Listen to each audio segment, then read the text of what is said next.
Hello students, welcome on nimbus learning powered by engineers academy. आप तो मुझे जानते ही हैं। आइए सर, आज हम लोग बात करेंगे। Very good evening to all of you. जितने लोग भी अभी प्रेजेंट हैं उन सभी को मेरी तरफ से अ वेरी गुड इवनिंग। ठीक है। आइए सर, आइए अब हम लोग बात करेंगे आज की क्लास में।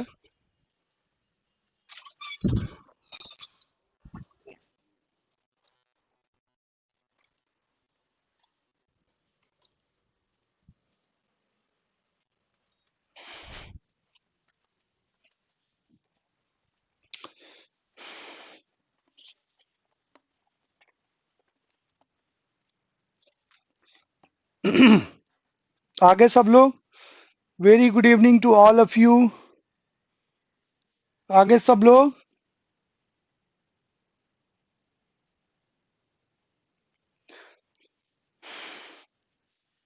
चलिए बढ़ते हैं सर आज और देखते हैं अगले क्वेश्चंस पर। डिस्कस करते हैं कि अगले अगला क्वेश्चन क्या है।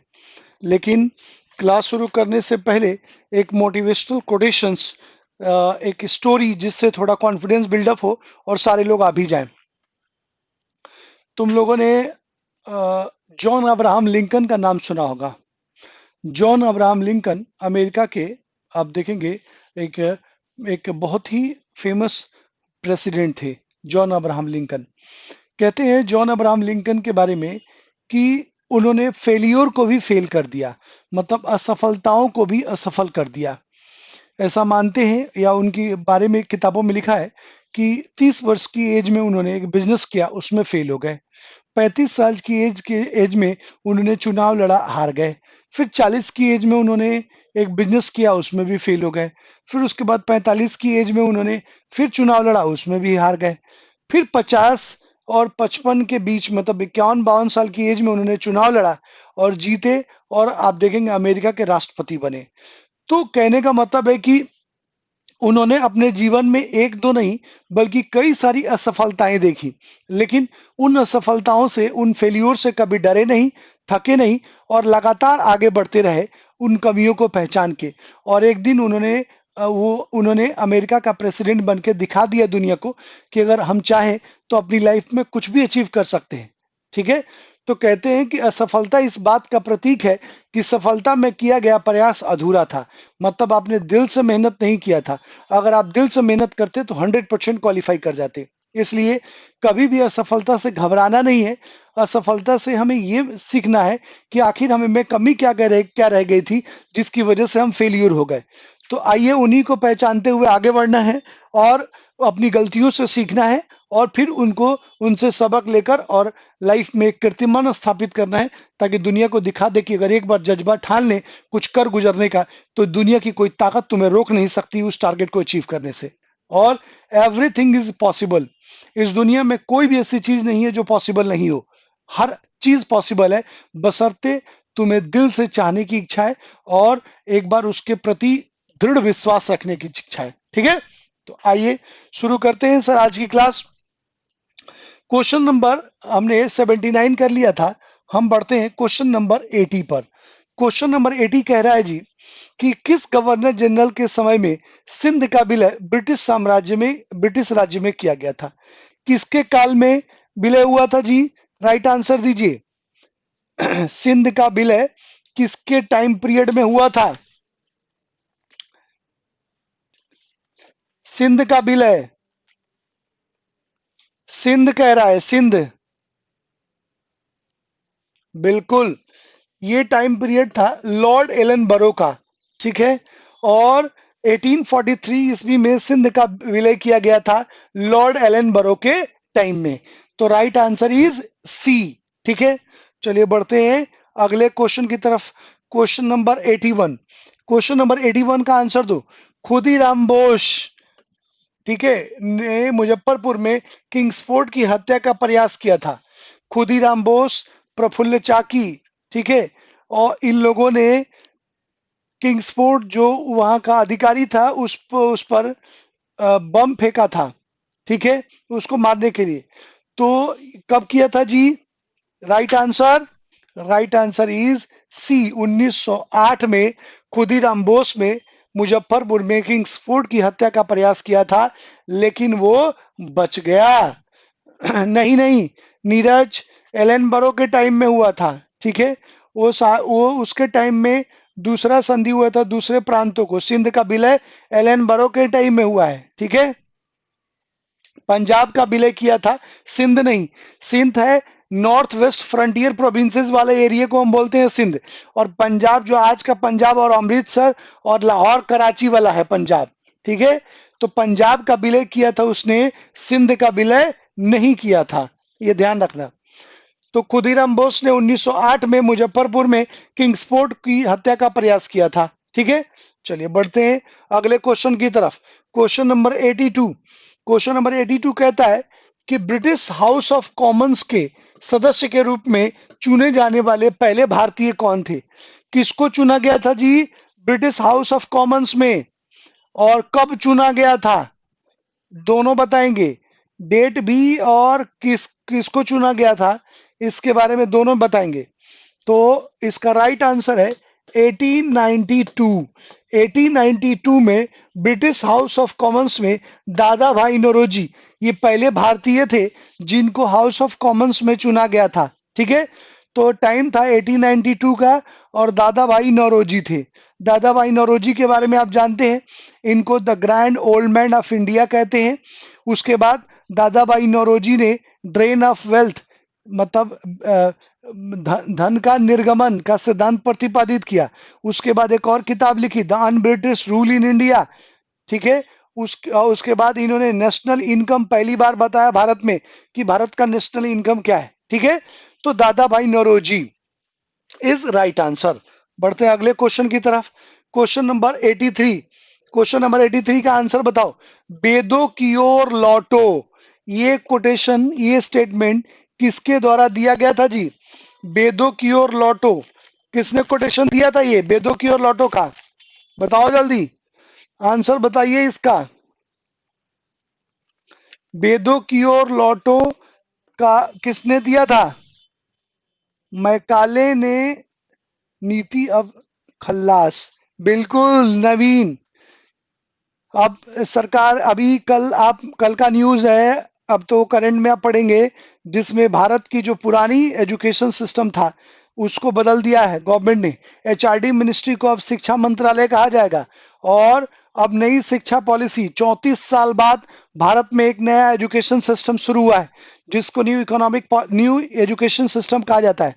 इसमें बच्चों को पढ़ाया और रटाया नहीं जाएगा, बच्चों में स्किल डेवलप किया जाएगा ताकि बच्चे खुद इतने सक्षम हो उनके पीछे जॉब भाग के आए। तो भारत में इसी तरह के एक एजुकेशन सिस्टम की जरूरत थी जिसमें ए प्लस बी का होल स्क्वायर का मतलब क्या होता है? इसका मतलब तो हम सबको मालूम है कि A square plus 2ab plus B square होता है, लेकिन इस फॉर्मूले का इस्तेमाल हम कहाँ करेंगे और इसका मतलब क्या है, क्यों हम ये फॉर्मूला पढ़ते हैं, ये आज तक हम नहीं समझ पाए और हम रटते आ रहे हैं। तो इसी तरह से आप देखेंगे ये सारी परंपरा अब समाप्त हो जाएगी। अब एक नई कहानी, स्टोरी शुरू होगी जिसमें हम दीवाना मस्ताना बनने वाले हैं। ठीक है, नवीन क्या लिख रहा है? सर परसों हमने आपसे बोला था कि मैकाले की नीति हटने के लिए बीजेपी ने सुन लिया है। ओके, वेरी गुड, बिल्कुल। आइए 83 का आंसर बताओ भाई, ये सब चीजें चलती रहेंगी। 83 का आंसर बताइए। 83 का आंसर बी है, वेरी गुड। आगे लगा दोगे तुम लोग साफ। स्वामी दयानंद सरस्वती, उन्होंने कहा वेदों की ओर लौटो। क्यों कहा था भाई?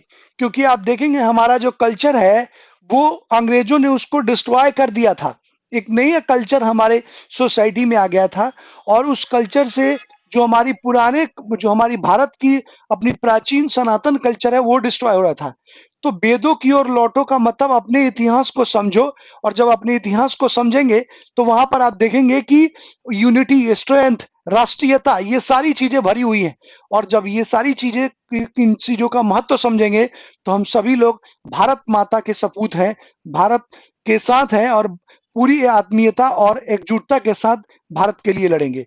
तो इन्होंने वेदों की ओर लौटो का नारा दिया था स्वामी दयानंद सरस्वती के द्वारा, जिनको भारत का मार्टिन लूथर कहा जाता है। ठीक है, आइए बढ़ते हैं अगले क्वेश्चन की तरफ। Question number 84। क्वेश्चन नंबर 84 बताओ भाई, पंजाब केसरी का खिताब किसको दिया जाता है? पंजाब केसरी का खिताब किसको दिया जाता है? बताइए। राइट आंसर, मुझे पूरी उम्मीद है कि इसका आंसर सभी लोगों को पता होगा। इसका राइट आंसर है लाला लाजपत राय। इनको पंजाब केसरी भी कहा जाता है, और लाल बाल पाल में भी एक है ये। ठीक है, चलिए अब एक और सरप्राइज क्वेश्चन का आंसर दे दो मुझे। भारत में सुप्रीम कोर्ट की स्थापना कब हुई? सर्वोच्च न्यायालय, भारत में सुप्रीम कोर्ट की स्थापना कब हुई? कौन बताएगा? Supreme court when was established, और किसके द्वारा एस्टैब्लिश किया गया? किस एक्ट के थ्रू हुआ? बताओ। 1950 में नहीं गौतम, सुप्रीम कोर्ट मैं पूछ रहा हूं, भारत में पहली बार सुप्रीम कोर्ट कब एस्टैब्लिश हुआ? बिल्कुल डिम्पल। देखिए इधर, नीरज, सुप्रीम कोर्ट, ये सरप्राइज क्वेश्चन मैं बीच बीच में पूछता रहूंगा, और आराम से सोच समझ के आंसर देना है, कंफ्यूज नहीं होना है। मैंने कहा भारत में सुप्रीम कोर्ट की स्थापना, अब देखो इसके फैक्ट देखो। 1773 का एक रेगुलेटिंग एक्ट आया। इस एक्ट के थ्रू बंगाल का जो पॉलिटिकल स्ट्रक्चर था उसको बदल दिया गया। आप लोगों को मालूम है इसके बारे में? मालूम है? रेगुलेटिंग एक्ट मालूम है तुम लोगों को? अरे, रेगुलेटिंग एक्ट के बारे में मालूम है? नहीं सबको? सबको मालूम नहीं है जी? डिम्पल, नीरज, आप लोग को भी मालूम नहीं है रेगुलेटिंग एक्ट क्या है? रेगुलेटिंग एक्ट के बारे में मालूम है ये बताओ मुझे, फटाफट रिप्लाई करो। नहीं पता है? हाँ या ना रिप्लाई करो, मैं तब तक। तो रेगुलेटिंग एक्ट के तहत आप देखेंगे कई सारे पॉलिटिकल चेंजेस हुए। ठीक है, ठीक है। तो यहाँ पर रेगुलेटिंग एक्ट के तहत कई सारे पॉलिटिकल चेंजेस हुए। थोड़ा पढ़ा है सर डिम्पल, देखो बता देता हूं मैं, इसको समझ लीजिए। कई बार पूछा हुआ है, एक बार कहानी समझ लेंगे तो कभी नहीं भूलेंगे। ठीक है, ये देखो, ये जो पार्ट है regulating act, it's a part of polity और हिस्ट्री, ये दोनों का पार्ट है। हम हिस्ट्री में भी पढ़ते हैं और पॉलिटी में भी पढ़ते हैं इसको। ठीक है, तो आइए थोड़ा सा मैं बता देता हूं, ये इसी डेवलपमेंट के साथ समझा देता हूं मैं आपको। ठीक है, देखो, रेगुलेटिंग एक्ट जो है, इसको हिंदी में भी रेगुलेटिंग एक्ट ही बोलते हैं। ये आया था 1773 में, 1773 में आया था। ये था क्या? तो आप देखेंगे 1765 में, आप देखेंगे 1765 से 1772 तक, इस टाइम पीरियड में एक ड्यूअल गवर्नमेंट लागू हुआ, ड्यूअल गवर्नमेंट चला। ड्यूअल गवर्नमेंट मालूम है तुम लोगों को? इसकी शुरुआत, ड्यूअल गवर्नमेंट की शुरुआत की थी रॉबर्ट क्लाइव ने। ठीक है, रॉबर्ट क्लाइव ने बंगाल में ड्यूअल गवर्नमेंट की शुरुआत करी थी। अब ड्यूअल गवर्नमेंट क्या था जी? तो बंगाल पर जब प्लासी और बक्सर के युद्ध के बाद कंट्रोल हुआ, तो उन्होंने कहा कि अगर फुल्ली कंट्रोल हमने कर लिया तो यहाँ के लोगों के सेंटिमेंट्स भड़क जाएंगे और हो सकता है वो बाइकआउट कर दे। तो बंगाल में ड्यूअल गवर्नमेंट शुरू किया रॉबर्ट क्लाइव ने। क्या?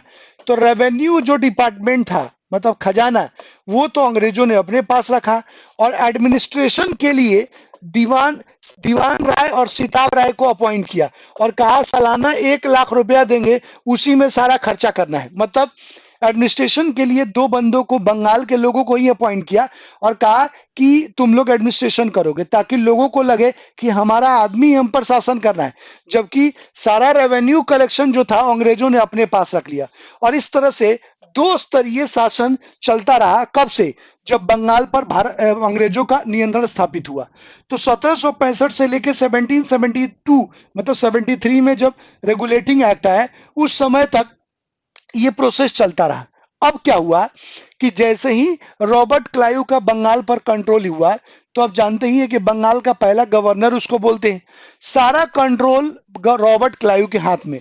और उसने कंपनी को प्रमोट करने की बजाय, कंपनी के ट्रेड को प्रमोट करने की बजाय इंडिविजुअल लूट पर उसने अपना फोकस किया। मतलब खूब सारा बंगाल का खजाना उसके हाथों में लग गया। उस कंडीशन में वो लूट में मतलब अपनी जेब भरने और अपने को संपन्न करने में लग गया। तो क्या हुआ, इस टाइम पीरियड में कंपनी का जो ट्रेड था वो डिक्लाइन हो गया, ठीक है, मतलब गिर गया।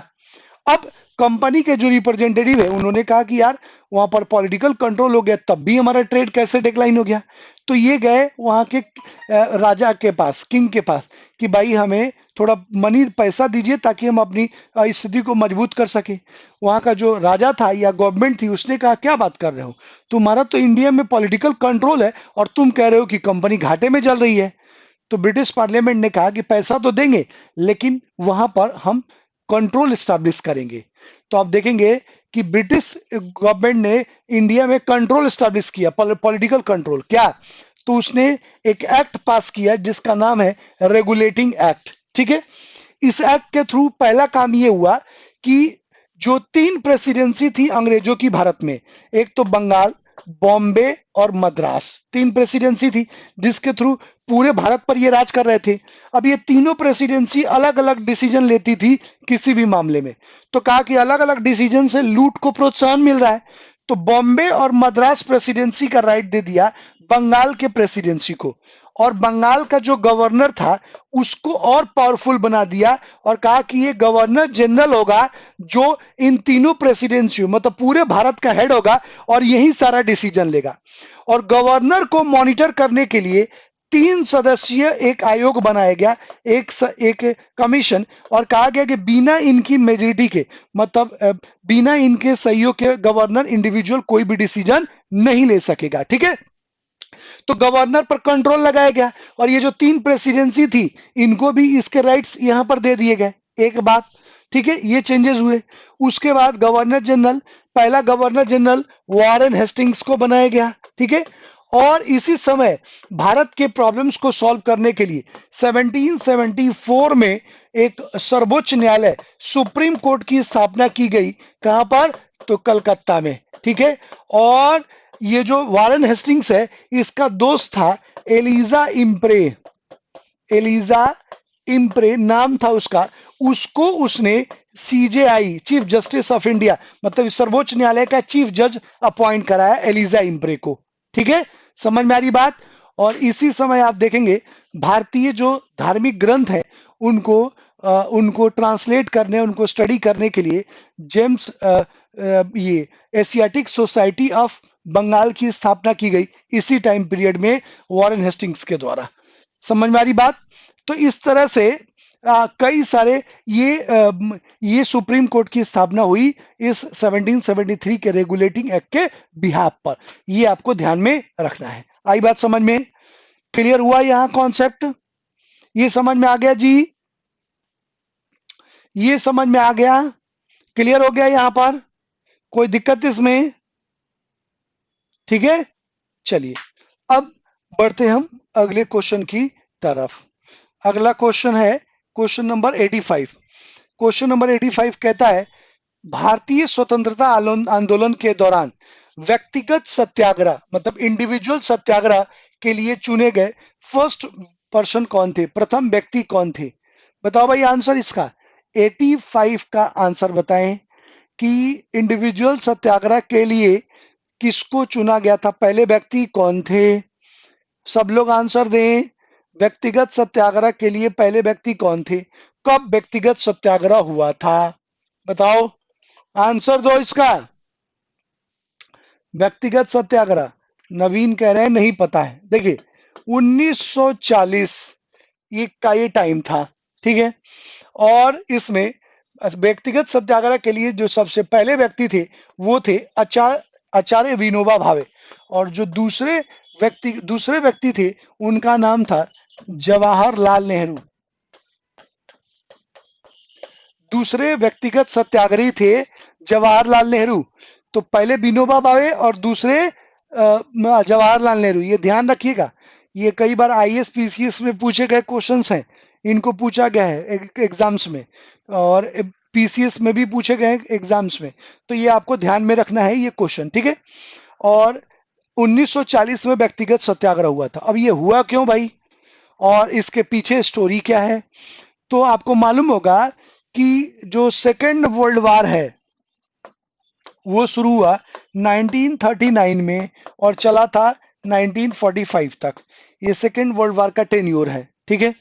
अब इसमें आपको मालूम होगा कि इस समय भारत पर अंग्रेज राज कर रहे थे और अंग्रेजों ने भारत में, मतलब भारत के कांग्रेस से आप कह सकते हैं, कांग्रेस के बिना परामर्श के क्या किया, तो भारत के लोगों को सेकेंड वर्ल्ड वॉर में झोंक दिया कि भाई भारत भी शामिल है सेकेंड वर्ल्ड वॉर में और यहाँ के सैनिक और यहाँ के लोग भी इस वर्ल्ड वॉर में सपोर्ट करेंगे, ठीक है। इस पर कांग्रेस के लोग भड़क गए और उन्होंने कहा कि बिना कांग्रेस के सलाह के, जो एक नेशनलिस्ट पार्टी है, उसके बिना परामर्श के कैसे अंग्रेजों ने हम भारतीयों को सेकेंड वर्ल्ड वॉर में झोंक दिया, हम तो इसमें शामिल नहीं हैं, हम तो सहयोग नहीं करेंगे। और इस पर आप देखेंगे इसके अगेंस्ट इसके अगेंस्ट अपनी असहमति, अपने डिससेटिस्फेक्शन दर्ज करने के लिए आचार्य विनोबा भावे और जवाहरलाल नेहरू ने सेल्फ क्या किया, इंडिविजुअल सत्याग्रह किया, मतलब अपनी असहमति व्यक्त करने के लिए, ठीक है। तो सेकेंड वर्ल्ड वॉर में अंग्रेजों के द्वारा जो भारतीयों को झोंका गया था, उसके अगेंस्ट एक रिएक्शन के रूप में ये व्यक्तिगत सत्याग्रह इन दोनों भाइयों, इन दोनों लोगों ने किया। आई बात समझ में? अरे आई कि नहीं आई? क्लियर हुआ? यहां तक क्लियर हुआ जी? चलिए बढ़ते हैं अगले क्वेश्चन की तरफ। अगला question, question number 86। Question number 86 का आंसर दीजिएगा, आंसर दो। माउंट बेटन प्लान जून 1947 ने निम्नलिखित में से किस प्रांत में जनमत संग्रह प्रदान किया था? किस टाइम, किस में जनमत संग्रह कराया गया था जी? 86 का आंसर दीजिए। 86 का, इसी में पाकिस्तान के जन्म की भूमिका है। पाकिस्तान के जन्म की नहीं, जो आज का डिस्प्यूटेड एरिया है, डिस्प्यूटेड का मतलब आज जो पाकिस्तान का जो आज बलूचिस्तान जो है और सिंध प्रांत, ये आज ये वही तो डिस्प्यूट है जहां पर आज बलोच जो है वो फाइट कर रहे हैं। देखिए, माउंट बेटन ने जनमत संग्रह कराया था यहां पर उत्तर पश्चिमी सीमा प्रांत, इसको हम बोलते हैं north west frontier provinces, NWFP बोलते हैं बॉस अंग्रेजी में हम इसको, नॉर्थ वेस्ट फ्रंटियर प्रोविंसेस, ठीक है। आप जानते हैं यहाँ के लीडर थे नॉर्थ वेस्ट फ्रंटियर प्रोविंसेस के खान अब्दुल गफ्फार खान, ठीक है। गफ्फार खान उनको बोलते हैं, ठीक है। खान अब्दुल गफ्फार खान, जिनको फ्रंटियर गांधी भी कहा जाता है, खान अब्दुल गफ्फार खान को, यहाँ के लीडर थे नॉर्थ वेस्ट फ्रंटियर प्रोविंसेस के, ठीक है। अब आप जानते हैं कि भारत और पाकिस्तान का जो विभाजन हुआ, पार्टीशन, उसमें भाई साहब हमारे साथ बहुत ज्यादा मजाक हुआ। मजाक क्या हुआ कि आप जानते हैं कि 1940 में जिन्ना ने पाकिस्तान की मांग रखी, ठीक है, कि वी वांट पाकिस्तान, और पाकिस्तान को जन्म दिया था रहमत अली चौधरी, जो ऑक्सफोर्ड यूनिवर्सिटी का स्टूडेंट था।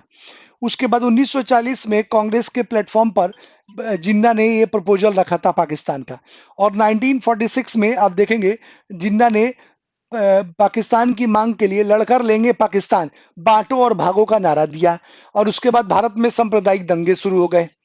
तो भारत विभाजन के लिए इंग्लैंड से बुलाया गया रेड क्लिफ को। रेड क्लिफ का नाम सुना होगा, ये आज भारत और पाकिस्तान के बीच जो बॉर्डर लाइन है उसको हम रेड क्लिफ बोलते हैं, ठीक है।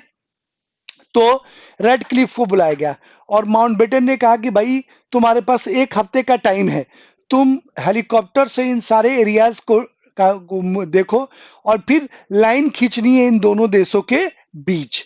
उसने कहा भाई एक हफ्ते में इतना टफ काम मैं कैसे कर सकूंगा यार। उसने कहा एक हफ्ते का टाइम है, तुम्हारे पास ज्यादा टाइम नहीं है। अब आप सोचिए कि एक हफ्ते में उसने हेलीकॉप्टर से एरिया विजिट किया और फिर मैप में उठा के उसने लाइन खींच दी और वो बन गया भारत और पाकिस्तान का। और रेड क्लिफ ने अपनी लिखा है किताब में कि इतना बड़ा, मतलब इतना बड़ा ब्लंडर मिस्टेक मैंने अपने जीवन में कभी नहीं किया जो किया। और आप देखेंगे कि सर्वेयर था उसने, मतलब एक तरह से समझो कि उन लोगों ने हमारे साथ मजाक किया, मजाक ही था। कई सारी चीजें जो यहाँ की थी वो उधर चली गई, मतलब वहां पर पानी है तो जमीन नहीं है और वहां पर अपने यहाँ जमीन है तो पानी नहीं है, सारी नदियां उधर चल गई, लैंड इधर आ गया, जब इधर लैंड है तो मतलब सब कुछ अव्यवस्थित तरीके से उसने रेड क्लिफ ने ये काम किया था। तो ये वाला जो एरिया था, ये एरिया उधर पाकिस्तान का ही था, मतलब नॉर्थ वेस्ट फ्रंटियर प्रोविंसेस। इस पर कबीले और जो आर्मी थी, पाकिस्तानी आर्मी, उन्होंने अटैक कर दिया और अटैक करके इसको मिला लिया। इसी क्षेत्र में आता था भाई साहब, आप देखेंगे जम्मू एंड कश्मीर। और आपको मालूम होगा कि जम्मू एंड कश्मीर के उसका में तत्कालिक राजा थे हरि सिंह। तो हरि सिंह ने, जब रियासतों का विलय हो रहा था, तो हरि सिंह ने मिलने से मना कर दिया। और जब मना किया तो आप देखेंगे छोड़ दिया हरि सिंह को। तो वहां के जो कबीले हैं और पाकिस्तानी मिलिट्री ने अटैक कर दिया जम्मू एंड कश्मीर पर। तब हरि सिंह ने फोन किया जवाहरलाल नेहरू को कि भाई साहब, ये पाकिस्तानी मिलिट्री ने अटैक कर दिया, आप हमें बचा लो। और फिर जवाहरलाल नेहरू ने कहा कि भाई इसके बदले हमें क्या मिलेगा। तो उन्होंने कहा था कि भाई हम अपनी स्वेच्छा से जम्मू एंड कश्मीर जो रियासत है उसका विलय भारत में कर देंगे। लेकिन हमारे सैनिक जब तक पहुंचते तब तक उन्होंने जम्मू एंड कश्मीर का आधा हिस्सा पाकिस्तानी मिलिट्री ने ऑक्युपाई कर लिया था। जो आज 20,000 स्क्वायर किलोमीटर जो आज पीओके का एरिया है, वो उसी समय कैप्चर किया गया। मिलिट्री ने ऑपरेशन तो किया, लेकिन सरकार ने वहीं पर स्टॉप कर दिया कि रुक जाओ, रहने दो, मैं इसको यूएन में उठा के और ये एरिया ले लूंगा। लेकिन भाई साहब, यूएन में कभी नहीं हुआ। जनमत संग्रह के लिए यूएन ने कहा और कभी पाकिस्तान ने जनमत संग्रह नहीं होने दिया। तो आप देखेंगे कि ये वही सारा एरिया है नॉर्थ वेस्ट फ्रंटियर प्रोविंसेस का। तो आज बलूचिस्तान जो है, खैबर प्रांत, ये उसी का हिस्सा है जो आज फाइट कर रहे हैं बलूची, जहां पर जेनोसाइड कर रहा है पाकिस्तान, वहां के लोगों को मार रहा है और वो कह रहे हैं कि हम भारत के साथ मिले। और आपको मालूम होगा आज भी हमारे लेजिस्लेटिव लोकसभा में उन प्रांतों की सीटें रिजर्व हैं, रखी गई हैं। तो इस तरह से आप देखेंगे कि नॉर्थ वेस्ट फ्रंटियर प्रोविंसेस को माउंटबेटन प्लान के तहत इसमें जनमत संग्रह कराने की बात की गई थी, लेकिन जनमत संग्रह नहीं होने दिया और फिर उस प्रांत को भी जो पाकिस्तान ने ले लिया। समझ में आई बात? इज दैट क्लियर और नॉट? क्या यहां पर जो कॉन्सेप्ट मैंने समझाया है सबको समझ में आ गया? सबको समझ में आ गया जी? क्लियर हुआ कि नहीं? अरे क्लियर हुआ? जल्दी हाँ या ना में रिप्लाई। सर कहानी मस्त होती है आपकी। ठीक है, देखो, मेरा तो अल्टीमेट टारगेट यही है कि जो चीज पढ़ो उसके पीछे की स्टोरी ध्यान में रखो, तो जिंदगी में कभी फैक्ट्स नहीं भूलोगे और हमेशा याद रहेगा। ठीक है, इसलिए बलूचिस्तान इंडिया में मिलना चाहता है क्या? सर बिल्कुल, बलूची फाइट कर रहे हैं और वहां पर आप देखेंगे वो हिंदुस्तान में मिलना चाहते हैं। ले और इसके लिए आपको मालूम है कि सरकार का अगला मिशन बलूचियों के लिए है ये। ठीक है, प्रधानमंत्री नरेंद्र मोदी ने लाल किले के प्राचीर से स्टेटमेंट दिया था बलूचिस्तान का। यहाँ तो चाइना वाला मामला हो गया, चाइना ने फंसा दिया, नहीं तो बलूचिस्तान पर इस समय कार्रवाई हो चुकी होती। और बलूचिस्तान इसलिए भी जरूरी है क्योंकि चाइना पाकिस्तान कॉरिडोर बना रहा है, वो बलूचिस्तान से होके जा रहा है और वो भारत के लिए ठीक नहीं है। तो इसलिए बलूचिस्तान को भी मर्ज किया जाएगा, अगला ऑपरेशन बलूचिस्तान का होगा। तो ये वही नॉर्थ वेस्ट फ्रंटियर प्रोविंसेस का है और वो इंडिया का पार्ट है। ठीक है, क्लियर हुआ? आइए बढ़ते हैं अगले क्वेश्चन की तरफ। अगला क्वेश्चन कह रहा है, क्वेश्चन नंबर 87, त्रिपुरी संकट की समाप्ति के बाद कांग्रेस का अध्यक्ष किसे चुना गया था? बताओ भाई, आंसर बताओ, कड़ाम कड़ाम फटाफट जल्दी आंसर बताएंगे इसका। त्रिपुरी संकट के बाद कांग्रेस का अध्यक्ष किसे चुना गया था? त्रिपुरी संकट बताया था तुम लोगों को कल। अरे बताया था कि नहीं बताया था? त्रिपुरी संकट बताया था ना, 1939 के बताया यहाँ पता। ठीक है, बिल्कुल, जिसमें पट्टाभी सितार मैया को गांधी जी ने खड़ा किया था सुभाष चंद्र बोस के अगेंस्ट, और उसमें भी सुभाष चंद्र बोस ने पट्टाभी सितार मैया को डिफीट कर दिया, मतलब बड़े मतों से हरा दिया। ठीक है, जिसमें गांधी जी ने बाइकआउट किया और फाइनली सुभाष चंद्र बोस ने त्यागपत्र दे दिया था इस त्रिपुरी संकट में। तो जब यहाँ पर त्यागपत्र, जब सुभाष चंद्र बोस ने त्यागपत्र दिया, तो अध्यक्षता किसके द्वारा की गई थी? इसका आंसर बताना है जी। आंसर बताओ इसका। 87 का आंसर किसी ने नहीं बताया। Doctor Rajendra Prasad.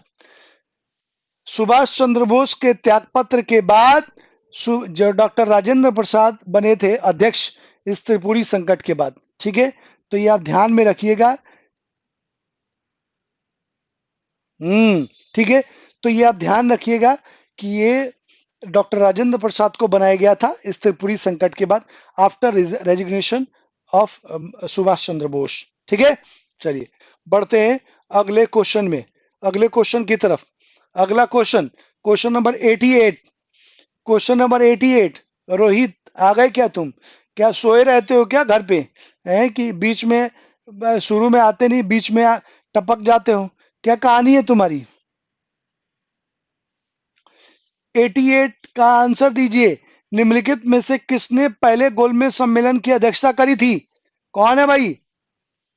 Ramsay McDonald नाम है इसका। रैमजे मैकडोनाल्ड यही है जो भारत में मैकडोनाल्ड मैकडी का पिज्जा बर्गर खाते हैं ना अपन, बर्गर पिज्जा, ये वही है रैमजे मैकडोनाल्ड। इंग्लैंड की ही तो कंपनी है ये। एडी का डी है। रैमजे मैकडोनाल्ड ने फर्स्ट राउंड टेबल कॉन्फ्रेंस की अध्यक्षता की थी। ठीक है, चलिए बढ़ते हैं अगले क्वेश्चन की तरफ। 89 number, question number 89, question number 89 का आंसर दीजिए। क्वेश्चन नंबर 89 का आंसर दो। बिल्कुल,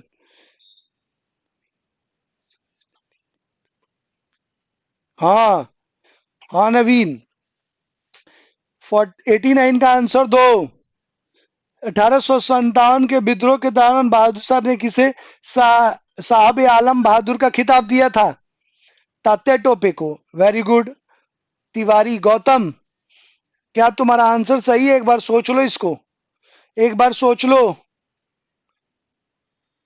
एक बार सोचो। नीरज, सोच का आंसर दो भाई फटाफट। Rohit, answer,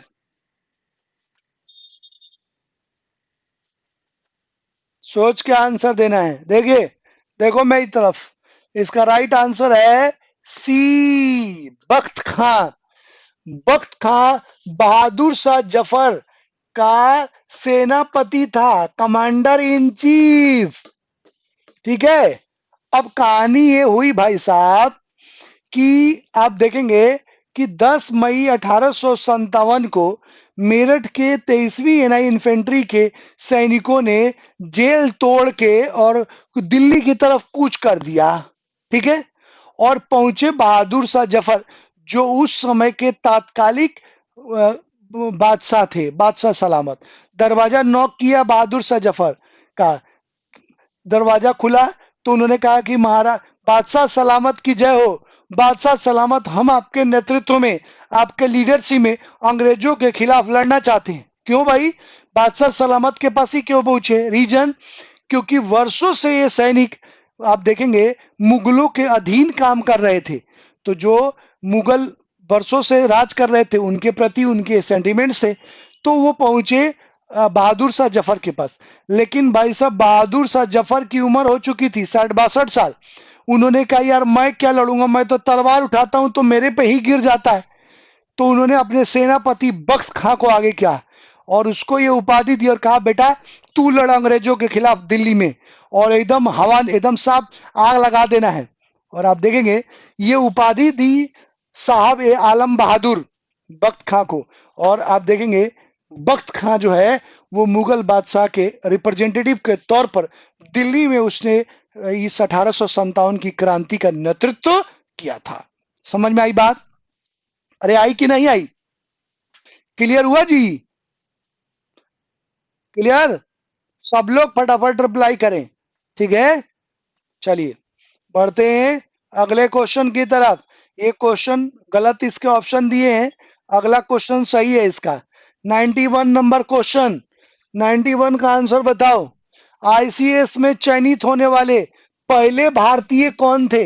Indian civil services में सेलेक्ट होने वाले पहले, मुझे पूरी उम्मीद है कि इसका सबको आंसर पता होगा। सत्येंद्र बाबू, सत्येंद्र नाथ टैगोर, मालूम है ना तुम लोग को? ऐसे ही सुभाष चंद्र बोस के बारे में भी वही कहते हैं। भाई साहब बंगालियों का दिमाग बहुत इंटेलिजेंट होता है, आपको मालूम है? सुभाष चंद्र बोस भी ऐसे ही, मान लो मैं, सुभाष चंद्र बोस के फादर चाहते थे कि तू आईसीएस का एग्जाम दे। उन्होंने कहा कि ना मैं नहीं दूंगा, मैं अंग्रेजों की गुलामी नहीं सह सकता, मेरे अंदर इतना जज्बा और जुनून है कि मैं अपने तरीके से देश को आजादी दिलाऊंगा। तो उनके फादर ने कहा कि मेरे लिए एक बार तू एग्जाम दे। अब चलो उनकी अपने पापा की बात मान ली। सुभाष चंद्र बोस ने, और इंग्लैंड गए और एग्जाम दे के आए। 6 महीने बाद रिजल्ट आया कलकत्ता प्रेसिडेंसी में। तो रिजल्ट देखने गए, तो वहां पर जो बाहर पियोन बैठा था, उसने कहा कि भाई कितने लोग पास हुए हैं, उनसे पूछा तो उसने कहा 3 लोग ही पास हुए हैं। तो सुभाष चंद्र बोस ने कहा सिर्फ 3 ही लोग पास हुए इंडिया से? उन्होंने कहा हाँ। तो उन्होंने कहा कि अगर 3 पास हुए तो उसमें एक मैं जरूर होऊंगा। तो उस पियोन ने कहा कि ये पागल है, एड़ा है, कह रहा है 3 में से मैं एक पास हूंगा। फिर अंदर गया और आके बोला कि सर 3 भी नहीं, सिर्फ 2 पास हुए हैं। उन्होंने कहा बस 2? तो उन्होंने कहा अगर 2 पास हुए तो उसमें मेरा एक नाम जरूर होगा। फिर अंदर गया और आके कह रहा है कि सर 2 भी नहीं है, सिर्फ एक ही आदमी पास हुआ है। सुभाष चंद्र बोस ने कहा अगर एक पास हुआ है तो सिर्फ मैं हूंगा और कोई नहीं। जाके नाम देख के आए तो नाम था सुभाष चंद्र बोस। भाई साहब पगला गए। ऐसे ऐसे लोग। अब तुम लोग का कॉन्फिडेंस जो है वो लूज हो जाता है कि 1,000 वैकेंसी है तो उसमें एक रिजल्ट नहीं दे पाओगे, और ऐसे ऐसे महान लोग हुए जिसने अगर 2 रिजल्ट थी तो उसमें कहा कि मेरा एक नाम जरूर होगा, इतने कॉन्फिडेंस के साथ। और अपने पापा को ज्वाइनिंग लेटर दिया सुभाष चंद्र बोस ने, और ये कहा कि ये लीजिए ज्वाइनिंग लेटर, और कहा कि अब मैं अंग्रेजों की गुलामी नहीं सहना चाहता, अब मैं अपने तरीके से देश को आजाद दिलाऊंगा, और निकल पड़े देश की आजादी के लिए। ऐसी ऐसी प्रतिभा हमारे देश में है। तो ऐसे ही जुनून तुमको भी अपने अंदर रखना है, ठीक है? अच्छा गौतम, कट ऑफ कम जाता था मेरे लाल। तुमको ये मालूम नहीं है कि ये एग्जाम इंग्लैंड लेते थे जानबूझ के, और जानबूझ के लेते थे कि कोई भी इंडियन पास नहीं हो सके जल्दी। मतलब इतना टफ सिलेबस बनाया था, इतना टफ, और एग्जाम इंग्लैंड लेते थे कि भाई इंडियन पास ही नहीं हो, तो जानबूझ के नंबर काट देते थे, फेल कर देते थे। लेकिन तब भी सोचो कि कैसी पर्सनालिटी थी। अब यहां पर तो खाली हम भीड़ में, कंपटीशन टफ हो गया है। बाकी ऐसा थोड़ी है कि सरकार अगर तुमने सही आंसर किया तो तुम्हारे नंबर काट ले। उस समय तो नंबर भी काट लेते थे और जानबूझ के फेल कराते थे कि, और दूसरा कि तुम आए तो रिट लगा दोगे और क्वेश्चन पेपर मांग लोगे, या कि मेरे नंबर कितने। उस समय तो कोई रिट विट नहीं था। अगर फेल हो गए तो फेल हो गए, जाओ अगली बार एग्जाम दीजिए। तो भाई साहब उस जमाने में बहुत, लेकिन ये था कि उनके अंदर इतना जुनून होता था कुछ कर गुजरने का। बिल्कुल नवीन, सही कह रहे हो। ठीक है, आइए बढ़ते हैं अगले क्वेश्चन की तरफ।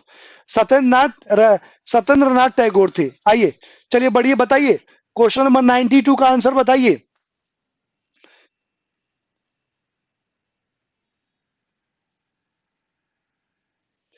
बताओ, बताओ भाई, क्वेश्चन नंबर 92 का आंसर बताओ। क्वेश्चन नंबर 92 का आंसर बताओ। 92। बंगाल में सामाजिक धार्मिक सुधार आंदोलन में अग्रणी आत्मीय सभा की शुरुआत किसके द्वारा की गई थी? सब लोग आंसर दे भाई फटाफट। राइट आंसर इज सी, राजा राम मोहन राय। कब, कब दी थी जी? कब? 1816। गौतम, 1816 का टाइम था। 1816 में राजा राममोहन राय ने आत्मीय सभा की स्थापना की। बाद में इसको ब्रह्म समाज जो बनाया था 1828 में, उसमें इसको मर्ज कर दिया। ठीक है, तो ये आत्मीय सभा की स्थापना की थी। ठीक है, चलिए बढ़ते हैं अगले क्वेश्चन की तरफ। Question number 83। क्वेश्चन नंबर 83 का आंसर दो। बंगाल में द्वैध शासन तंत्र की शुरुआत किसके द्वारा की गई थी? अभी मैंने जब पढ़ा रहा था मैं, अभी तुम लोगों को क्या बोलते हैं उसको, रेगुलेटिंग एक्ट, तो मैंने इसका आंसर दिया था उसके पहले, दिया था ना? तो उसका आंसर मुझे पूरी उम्मीद है कि तुम लोग सब लोग देंगे। Robert Clive is right answer. Robert Clive ने, ठीक है, 1765 से 1773।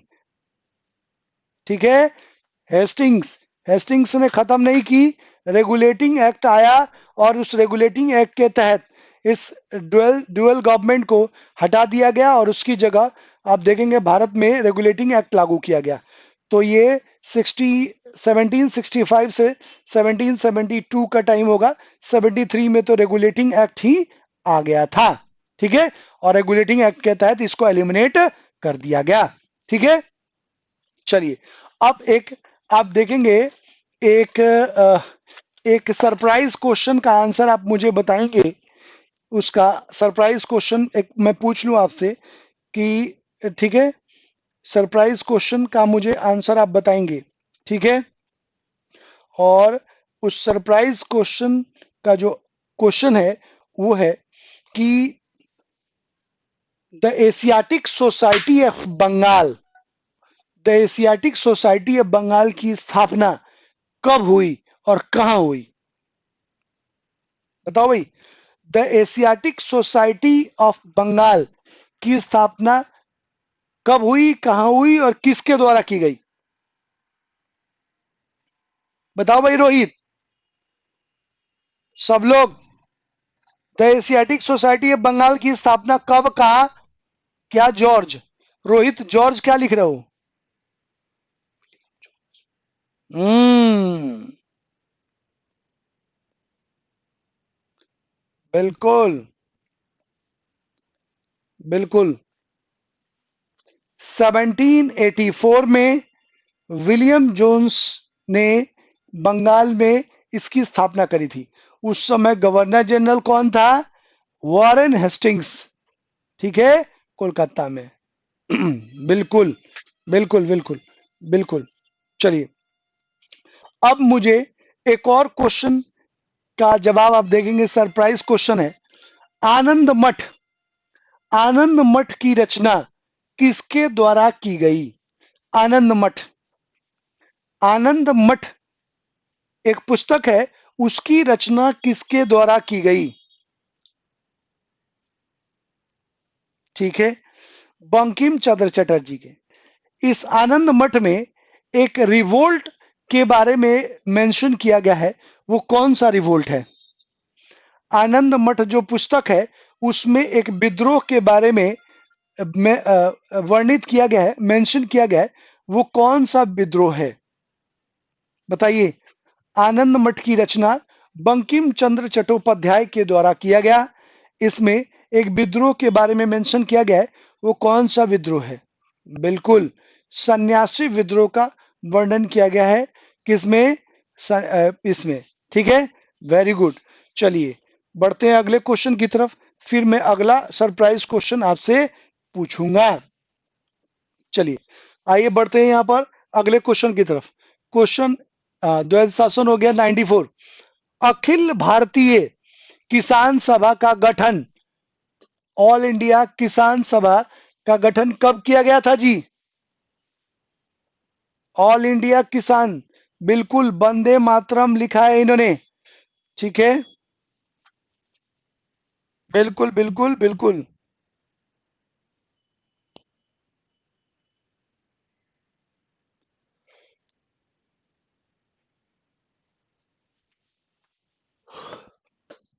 चलिए, किसके द्वारा की गई उनका नाम बता दो, किसके द्वारा की गई उनका नाम बता दो।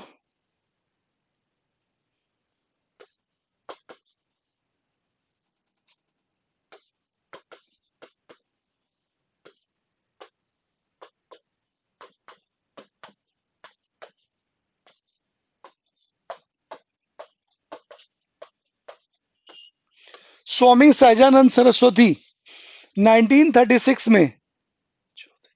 अरे नहीं, चौधरी चरण सिंह नहीं है, ये सहजानंद सरस्वती है भाई साहब। सहजानंद सरस्वती के द्वारा 1936 में लखनऊ में अखिल भारतीय किसान सभा का गठन किया गया, ठीक है, ये ध्यान रखिएगा, ये एग्जाम में कई बार क्वेश्चन पूछ चुका है, ठीक है। चलिए, बढ़ते हैं अगले क्वेश्चन की तरफ। अगला क्वेश्चन है कि 1973 में स्थायी बंदोबस्त लागू किया गया, उस समय चार्ल्स कॉर्नवालिस गवर्नर था। कहाँ का गवर्नर था भाई? बताओ, 95 का आंसर बताइए। अखिल भारतीय,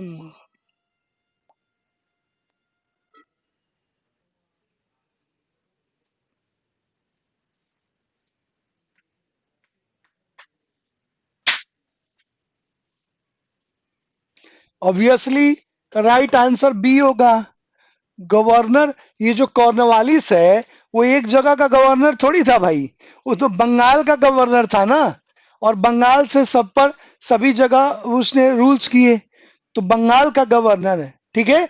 जिसने 1793 में अस्थाई बंदोबस्त परमानेंट सेटलमेंट शुरू किया था। चलिए बढ़ते हैं अगले क्वेश्चन की तरफ। 96 का आंसर दो। क्वेश्चन नंबर 96, क्वेश्चन नंबर 96 का आंसर देंगे। देवदास, देवदास उपन्यास किसने लिखा है? देवदास उपन्यास किसने लिखा है जी? बताइए।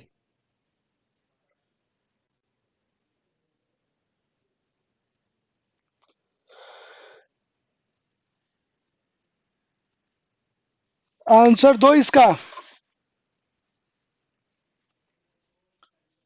शरत चंद्र चट्टोपाध्याय, बिल्कुल सबके आंसर सही हैं।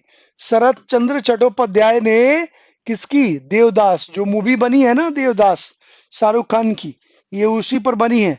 ठीक है, तो शरत चंद्र चट्टोपाध्याय ने ये उपन्यास लिखी थी।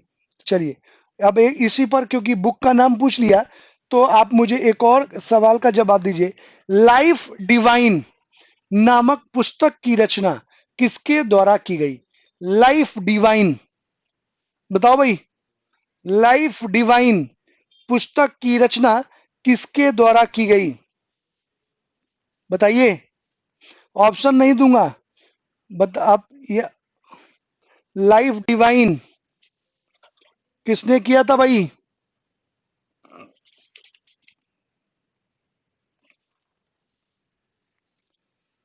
नहीं, सुभाष चंद्र बोस ने नहीं। गौतम ने सही आंसर दिया है। औरबिंदो घोष, औरबिंदो घोष के द्वारा लाइफ डिवाइन पुस्तक लिखी गई थी। चलो एक और पुस्तक बता दो।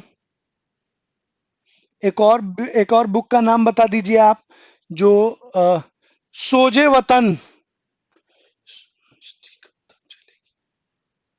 जितेंद्र, अभी 100 क्वेश्चन और अपन डिस्कस करेंगे, 100 क्वेश्चन, क्योंकि मॉडर्न इंडिया से सबसे ज्यादा क्वेश्चन पूछे जाते हैं।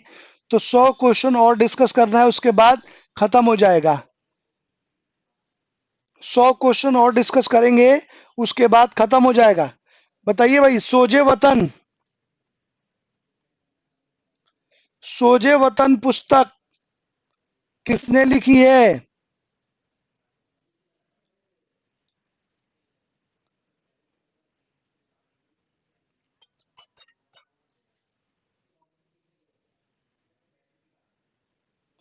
सोजे वतन बताओ जल्दी। अरे भाई साहब, अभी अभी उनका, रविन्द्रनाथ टैगोर ने नहीं, इनका नाम नहीं सुना है आपने?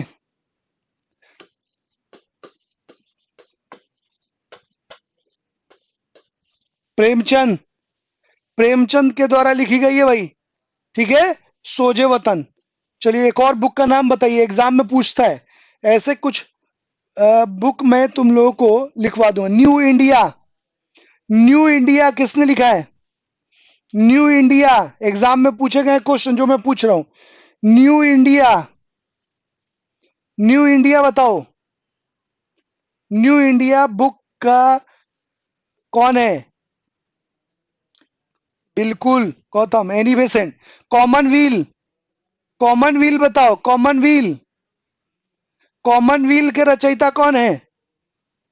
कॉमनवील, कॉमनवील की भी राइटर है एनी बेसेंट। ठीक है, अच्छा एक और ठीक है, चलिए आगे बढ़ते हैं। ये कुछ बुक्स थी, बुक्स का नाम मैं लिखवाऊंगा, उसको आप ध्यान रखिएगा।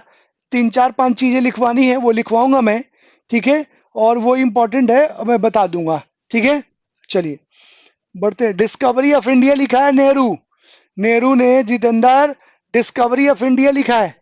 ठीक है, और एक और किताब है, माई एक्सपेरिमेंट विथ ट्रुथ, सत्य के साथ मेरा सामना। Sir books slogans,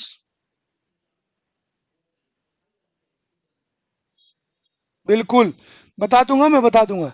my experiment with truth Gandhi ji ने लिखा है, और डिस्कवरी ऑफ इंडिया नेहरू ने लिखा है। ठीक है, चलिए बढ़ते हैं अगले क्वेश्चन की तरफ। क्वेश्चन नंबर 97, क्वेश्चन नंबर 97 का आंसर दो। क्वेश्चन नंबर, सर मैंने भी लिखा न्यू एरा ऑफ बीजेपी। अच्छा नवीन, मुझे भी तो दिखाओ बुक, क्या लिखा है तुमने उसमें? New era of BJP. Are you satisfy or not with BJP? 97. 97 का आंसर दीजिए. बंबई ठाणे. ठीक है. 1953 में रेल लाइन किन दो शहरों के बीच बिछाई गई थी जी? 34 किलोमीटर की. कहां से? बंबई से थाने. मतलब थाने से बंबई कह लो या बंबई से थाने कह लो. 34 किलोमीटर की ये रेल बिछाई गई थी. किसके टाइम पीरियड में जी? इस समय गवर्नर जनरल कौन था? गवर्नर जनरल कौन था इस समय जिसने इसकी शुरुआत की? बिल्कुल, डलहौजी. डलहौजी. ठीक है. इस समय का गवर्नर जनरल डलहौजी था. चलो आंसर दो. 98 का आंसर दीजिए.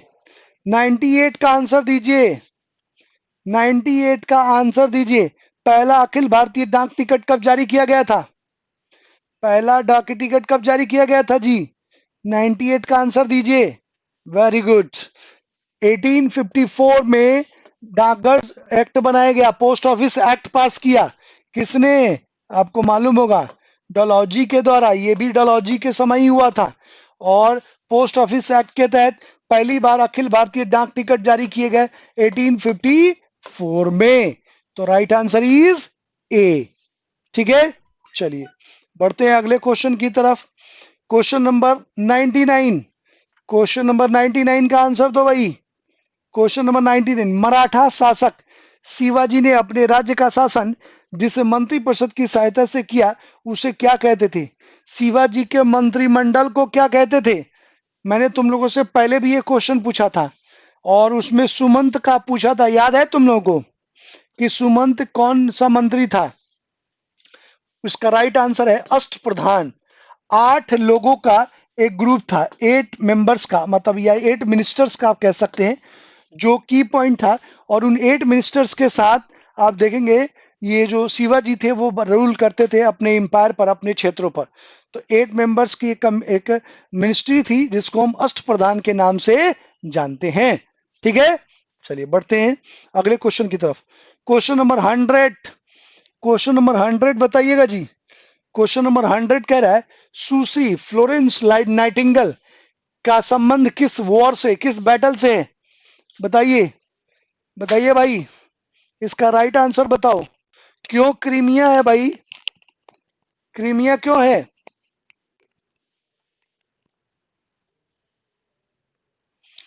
जितेंद्र ए बता रहे हैं 7 वर्षीय युद्ध से. और बाकी लोगों ने सी आंसर बताया है. सी इज राइट आंसर. क्रीमिया का युद्ध हुआ था भाई. एक तरफ ब्रिटेन और उसके बाद दूसरी तरफ रूस और भी कई सारे ये ऐसे युद्ध लड़े गए. क्रीमिया का युद्ध जो अनिर्णायक रहा. और फालतू में ये लोग आपस में लड़ते भिड़ते.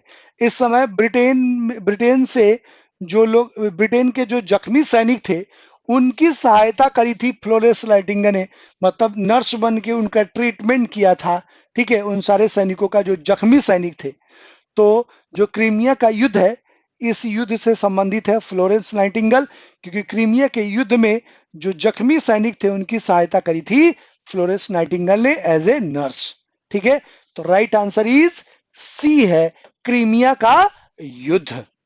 समझ में आई बात? अरे आई कि नहीं? हाँ ना में रिप्लाई करो. क्लियर हो रहा है? फटाफट.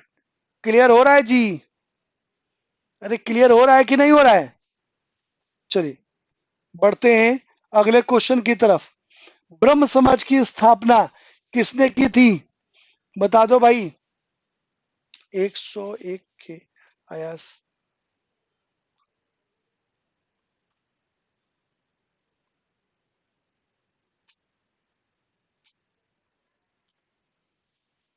ब्रह्म समाज की स्थापना राजा राम मोहन राय के द्वारा. कब?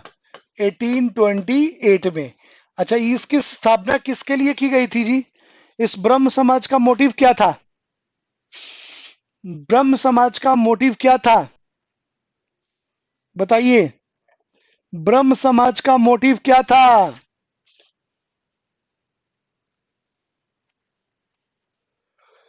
ब्रह्म समाज का मोटिव क्या था?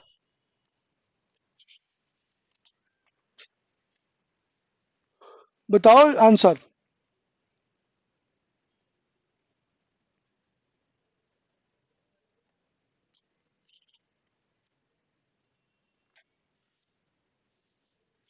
नहीं पता।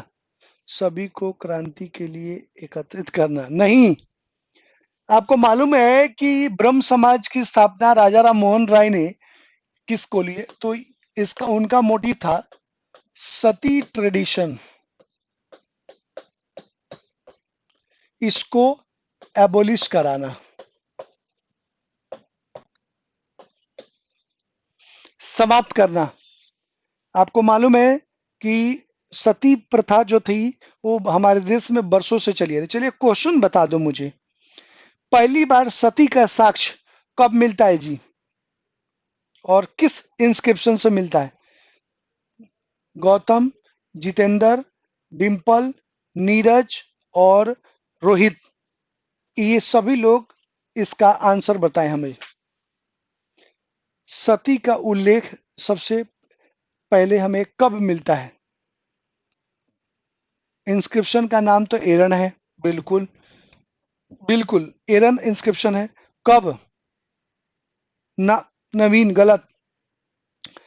एरन इंस्क्रिप्शन में हमें मिलती है जानकारी कब की, और पहली बार ये सती कहाँ हुई थी? देखो, मैं यहां पर देखिए 710 एडी में हमें एरन इंस्क्रिप्शन जो है उससे जानकारी मिलती है, और ये पहली बार सती का साक्ष्य हमें मिलता है एमपी से। ठीक है, हम एमपी के का कोई सैनिक था, उसके मरने पर उसकी पत्नी को सती किया गया था। ठीक है, तो 710 ईस्वी में एरन इंस्क्रिप्शन में सती का उल्लेख किया गया है, और तब से लेकर ये सती चलता ही रहा। यहाँ पर राजा राम मोहन राय भी सती के विरुद्ध ये एक्शन नहीं लेते। ये तो कहो कि राजा राम मोहन राय की भाभी मर गई, और भाभी के मरने के बाद उनकी भाभी को जब तैयार करके उनके भाई के साथ जलाया जा रहा था, तो उन्होंने अपोज किया राजा राम मोहन राय ने कि रुको, क्या कर रहे हो? तो फिर उनके जो रिश्तेदार और घर वाले, तो उन्होंने उनका बाइकआउट किया कि पागल हो गया है तू, एड़ा है, बरसों से हमारी परंपरा चली आ रही है, धर्म का नाश करेगा। वो चिल्लाते रह गए और उनको दबा के लोगों ने रखा, और उनके सामने उनकी भाभी को सती कर दिया गया। और उसके बाद जब वो जल के राख हो गई, तो वहां से एक मुट्ठी मिट्टी उठाया और कहा, कसम पैदा करने वालों की भाभी, मैं जिन्होंने भी आपको सती किया है मैं उसको उनको छोड़ूंगा नहीं। और आप देखेंगे पगला गए राजा राम मोहन राय। हिंदी, उर्दू, अरबी, फारसी, फ्रेंच, स्पेनिश, डच, कम से कम सारे जितने भी बड़े बड़े ग्रंथ हैं उन सभी को पढ़ने के लिए अलग अलग लैंग्वेजेस पढ़े, और लैंग्वेज पढ़ के जितने भी हिंद आप देखेंगे, कुरान, हिंदुओं के सभी ग्रंथ, बाइबिल, गुरुलिपि सब पढ़ लिया, और कहा कि बताओ किस किताब में लिखा है कि पुरुष के मरने के बाद उसकी पत्नी को भी सती हो जाना चाहिए। और आप देखेंगे एकेश्वरवादियों को उपहार, ठीक है, और संवाद कौमुदी जैसी पत्रिकाओं का संपादन किया, मैगजीन इशू किए, और उसमें रेफरेंस दे के लिखा कि कहीं भी सती का उल्लेख नहीं किया गया है। और उन्होंने प्राचीन काल को मॉडर्न एज से जोड़ के बताया कि भाई प्राचीन काल में जब साइंस युग था तो हम हर चीज को लॉजिकली सोच के और उसको अपनाते थे, तो हम आज क्यों नहीं अपना रहे कि किसी कहने पर कि इस किताब में लिखा है कि पति के मरने के बाद पत्नी को भी मर जाना चाहिए, उसको आप लोग मान रहे हैं। तो इस तरह से एक नई अवेयरनेस लाने की कोशिश की, और सती को समाप्त करने की कोशिश की इस ब्रह्म समाज के माध्यम से। ठीक है, तो ब्रह्म समाज का मोटिव था सती प्रथा को रोकना, महिलाओं का उत्थान करना। ठीक है, ये है इसका। ठीक है, चलिए बढ़ते हैं अगले क्वेश्चन की तरफ। 102 का आंसर बताओ। महात्मा गांधी के जन्मदिन 2 अक्टूबर को और किस भारतीय का जन्म दिवस मनाते हैं भाई? महात्मा गांधी के जन्म के साथ एक और महान व्यक्तित्व है, उनका जन्म है भाई, जिनकी मृत्यु बहुत ही रहस्यमय तरीके से हुई, और आज तक पता नहीं चल पाया कि उनकी डेथ हुई कि नहीं। कई लोग कहते हैं कि जहर दे के मार दिया उनको, ठीक है, ताशकंद समझौते के दौरान, और कई लोग कहते हैं कि नहीं नेचुरल डेथ है। लेकिन उनकी उनके डेथ की भी इंक्वायरी नहीं की गई, और उनकी पत्नी ने कहा था कि वो जब बॉडी आई थी रूस से तो उनका शरीर पीला पड़ गया था।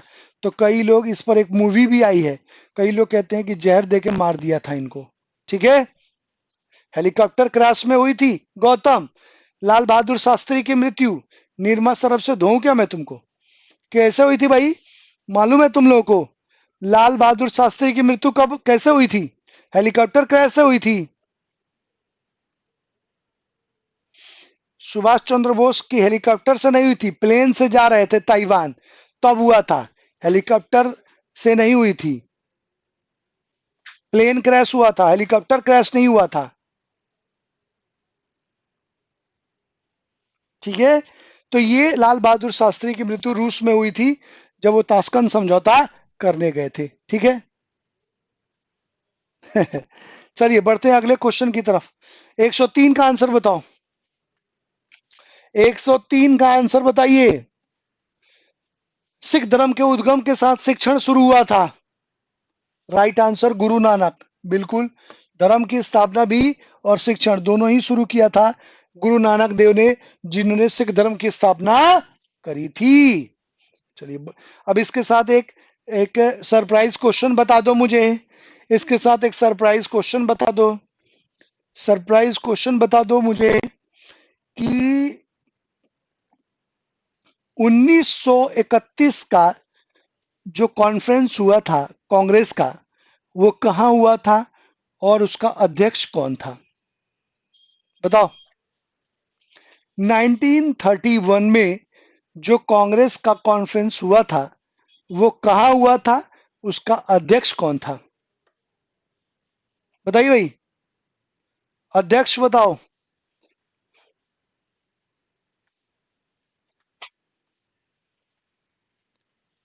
चलिए एक और सवाल का जवाब बताइए।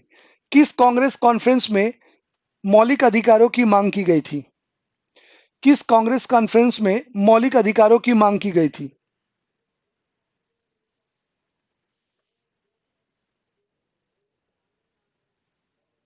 बिल्कुल, सबका आंसर यही है।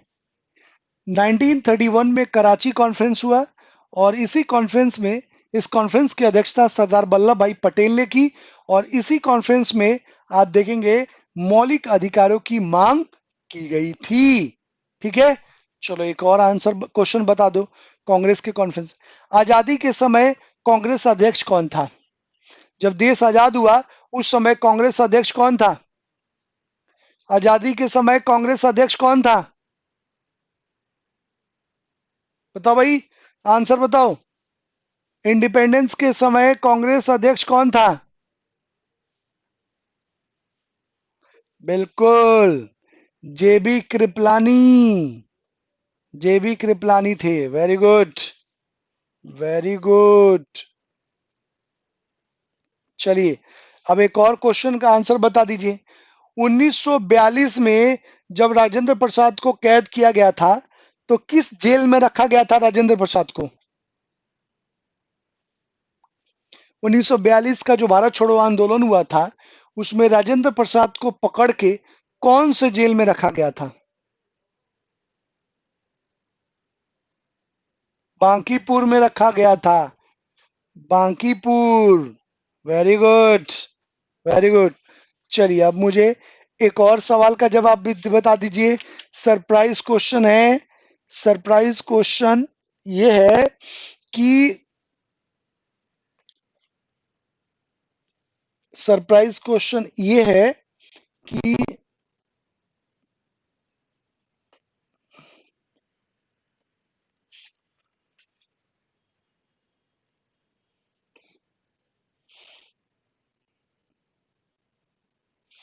कि बाल गंगाधर तिलक ने एक किताब लिखी, उसका नाम है मराठा। ठीक है। और एक किताब लिखी केसरी। केसरी और मराठा ये दोनों किस किस लैंग्वेज में लिखे गए ये बता दो मुझे। बाल गंगाधर तिलक ने एक किताब लिखी है केसरी और मराठा। ठीक है। ये किस लैंग्वेज में लिखा है? केसरी किस में लिखा है? बिल्कुल रोहित। जो केसरी है वो मराठी में लिखा गया है और जो द मराठा है वो इंग्लिश में लिखा गया है। बिल्कुल, बिल्कुल सही है। चलिए बढ़ते हैं अगले क्वेश्चन की तरफ। अगला क्वेश्चन कह रहा है 104, गांधी जी ने दांडी मार्च के लिए शुरू किया था। किसके लिए शुरू किया था भाई दांडी मार्च? गांधी जी ने दांडी मार्च किसके लिए शुरू किया था? बिल्कुल, राइट आंसर इज सी, नमक कर हटाने के लिए गांधी जी ने दांडी मार्च की शुरुआत की थी, जिसमें दांडी से समुद्र की पैदल यात्रा की और समुद्र के पानी से नमक बनाकर और नमक कानून तोड़ा था। चलिए अगले क्वेश्चन का आंसर बताइएगा। 105 नंबर क्वेश्चन, भारत के 4 महान धामों की स्थापना किसके द्वारा की गई? ठीक है, 4, श्रृंगेर, पुरी, पुरी, द्वारिका और बद्रीनाथ, किसके द्वारा की गई थी जी? एग्जाम में सब पूछे हुए हैं तुम्हारे क्वेश्चन। शंकराचार्य के द्वारा, राइट आंसर इज ए। ये 4 धाम हिंदुओं के लिए बनाए गए। ठीक है, ये 4 धाम की शुरुआत शंकराचार्य के द्वारा किए गए थे। Very good. चलिए बढ़ते हैं अगले क्वेश्चन की तरफ। क्वेश्चन नंबर 106, गोपाल कृष्ण गोखले ने 1905 में किसकी स्थापना करी थी? गोपाल कृष्ण गोखले ने 1905 में किसकी स्थापना करी थी भाई? बताओ, किसकी स्थापना करी थी गोपाल कृष्ण गोखले ने? Right answer, right answer is a, Bharatiya Samaj सेवक। इसकी स्थापना गोपाल कृष्ण गोखले ने 1905 में करी थी। चलो एक और क्वेश्चन का जवाब बता दो मुझे। भारत पहली बार स्वराज शब्द जो पहली बार स्वराज शब्द की उत्पत्ति कब हुई थी? मतलब स्वराज, स्वराज जो वर्ड है वो किस कांग्रेस कॉन्फ्रेंस में इस्तेमाल किया गया? बताओ, अध्यक्ष कौन था?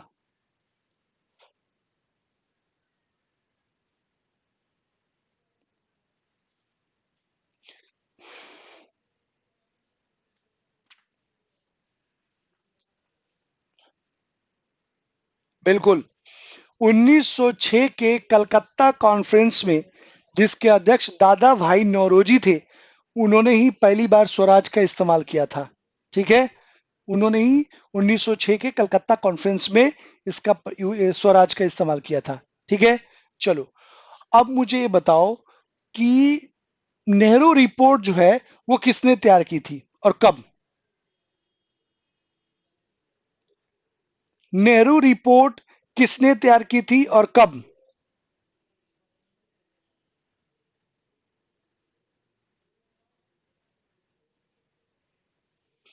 नेहरू रिपोर्ट किसने तैयार की थी और कब?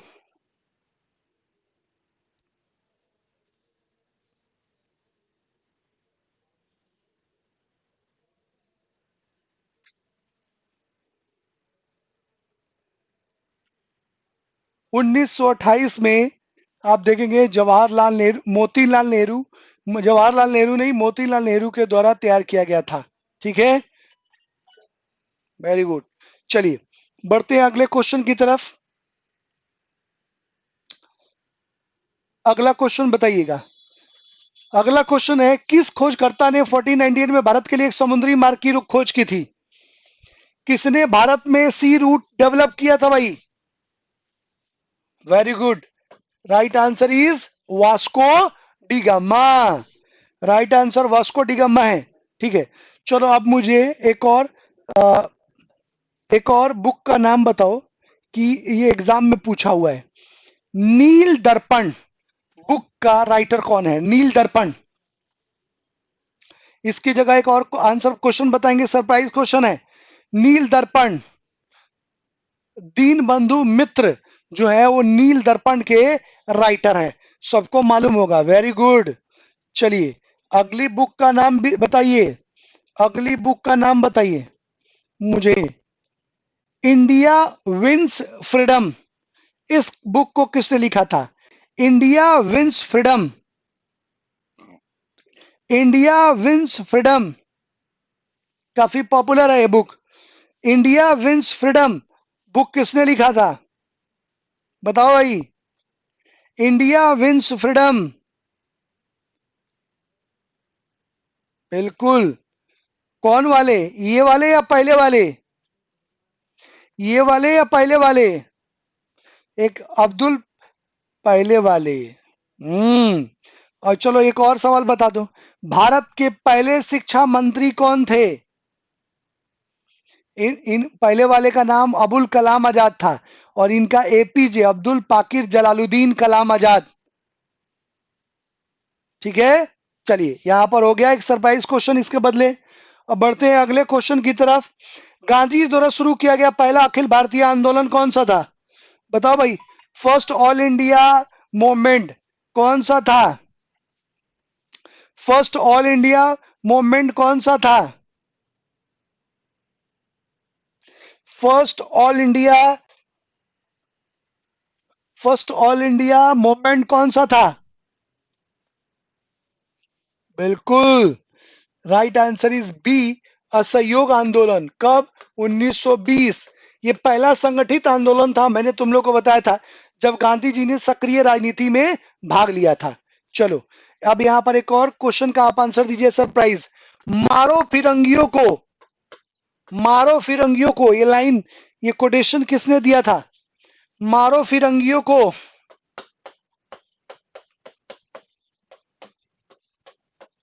मारो फिरंगियों को, ये लाइन किसने दिया था जी? मारो फिरंगियों को। अच्छा, दिल्ली चलो का नारा किसने दिया था? मारो फिरंगियों को अगर बोस ने दिया था तो दिल्ली चलो का नारा किसने दिया था? दोनों आंसर गलत है तुम लोगों के, दोनों। दिल्ली चलो का नारा सुभाष चंद्र बोस ने दिया था, ठीक है, और मारो फिरंगियों को नारा दिया था मंगल पांडे ने। मंगल पांडे ने नारा दिया था ये, मारो फिरंगियों को, ध्यान रखना, ठीक है। मारो फिरंगियों का नारा दिया था मंगल पांडे ने। चलिए बढ़ते हैं अगले क्वेश्चन की तरफ। Question number 109। गांधी जी का विश्वास था कि सत्याग्रह एक हथियार की तरह प्रयोग किया जा सकता है, किसके विरुद्ध? आंसर दीजिए, 109 का आंसर दो भाई, 109 का आंसर दो। किसके लिए इन्होंने कहा था कि सत्याग्रह एक हथियार की तरह प्रयोग किया जा सकता है? आप जानते हैं कि गांधी जी जो हैं वो भाई साहब सत्याग्रह में बहुत विश्वास करते थे। गाना भी है, दे दी हमें आजादी बिन खड़क बिना डाल, साबरमती के संत तूने कर दिया कमाल। ये आईक्यू का क्वेश्चन है भाई साहब, इसमें कुछ भी दिमाग नहीं लगाना है, ये आईक्यू का क्वेश्चन है। और अभी पता चल जाएगा मुझे कि मैं देखता हूं सबके आंसर गलत हैं, जितने भी लोगों ने आंसर दिया है उन सबके आंसर गलत हैं, ऊपर से लेके नीचे तक। और सोचो, थोड़ा दिमाग पर जोर दो, जोर दो थोड़ा दिमाग पर। रोहित, अभी भी तुम्हारा आंसर गलत आ रहा है।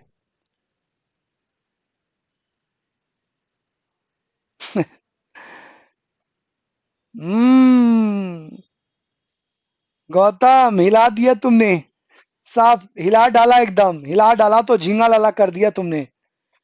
Right answer is D. अरे भाई दिमाग तो लगाओ इसमें, इसमें तो कोई कॉन्सेप्ट ही नहीं है, ना कोई फैक्ट है। देखो एग्जाम्पल, भाई उन्होंने कहा सत्याग्रह एक हथियार की तरह प्रयोग किया जा सकता है, मतलब सत्य के प्रति आग्रह। भाई मान लीजिए कि आप किसी कंपनी में काम करते हैं, ठीक है, और उस कंपनी के ऑनर ने तुम्हारी सैलरी रोक ली, तो तुम क्या करोगे? या तो लड़ाई झगड़ा करोगे या फिर दूसरा तरीका अपनाओगे। तो अगर लड़ाई झगड़ा करोगे तो तुमसे ज्यादा मजबूत है, क्योंकि उसके पास पैसा और पावर दोनों है। थाने में पैसा देगा और पुलिस वाले से तुम्हारे ऊपर 10 चार्ज लगवा के अंदर करवा देगा। तो पैसे में तो तुम उससे नहीं जीत सकते। वैसे ही अंग्रेज थे, अंग्रेजों के पास सैनिक, उनके पास पुलिस वाले, हथियार, आर्म सब कुछ थे, तो लड़ाई लड़के तो नहीं जीत सकते थे।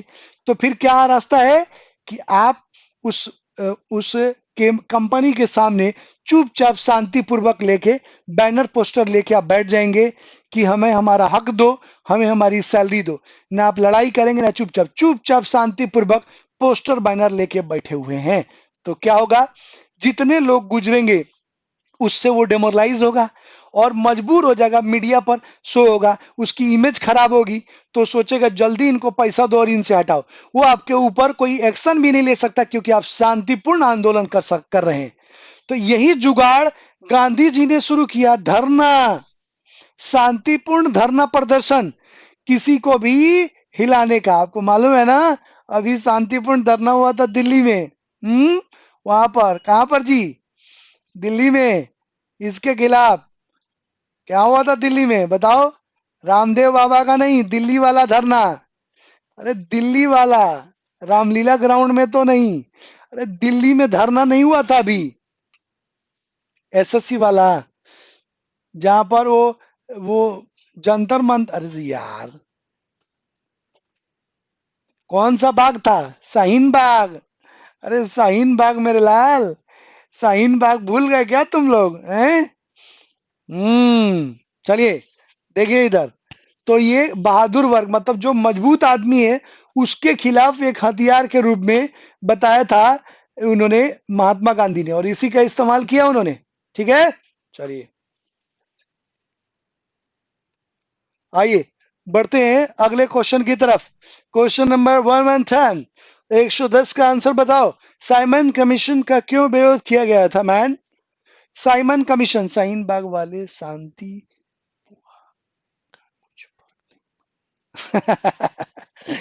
भाई साहब वो तो कोरोना आ गया, नहीं तो और कांड करते वो लोग। ये तो कोरोना रहा नीरज, कि वो चले गए, नहीं तो और कांड करते हो। ठीक है, चलो 110 का आंसर दो।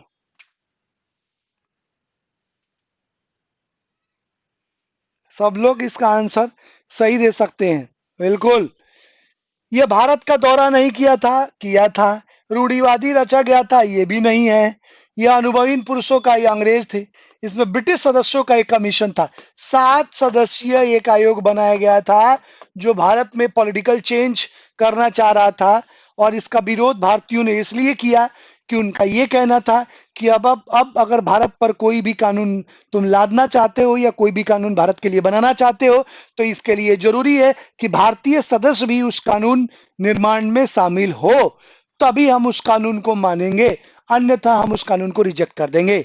तो अंग्रेजों ने हमारा मजाक उड़ाया और उन्होंने कहा कि डर्टी इंडियंस, तुम लोग इस लायक हो कि तुम लोग को कानून बनाने में पार्टिसिपेट करे, और उन्होंने इग्नोर कर दिया।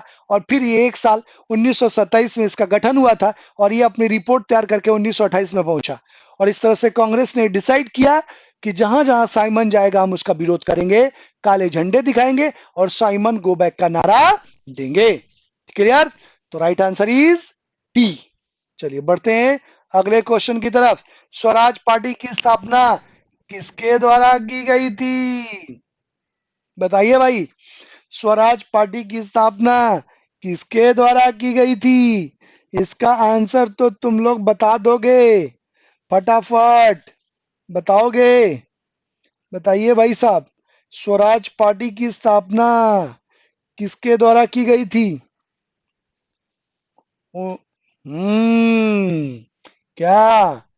सी आर दास और मोती बाबा, सी आर दास और मोतीलाल नेहरू के द्वारा। कब? 1923 में। किसके अगेंस्ट? तो जो पहला असहयोग आंदोलन था उसको क्विट कर दिया महात्मा गांधी ने, जिसके विरोध में ये लोग कांग्रेस से त्यागपत्र देकर और एक स्वराज पार्टी की स्थापना करी थी, चितरंजन दास और मोती बाबा।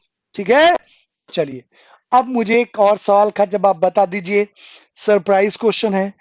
कामागाटा मारू, कामागाटा मारू ट्रेजेडी कब हुआ था जी?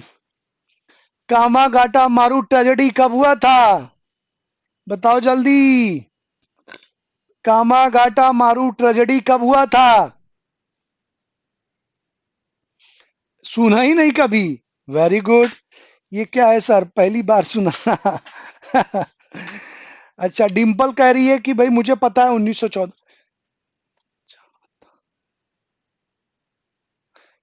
जहाज का नाम था, बिल्कुल, कामागाटा मारू 1914।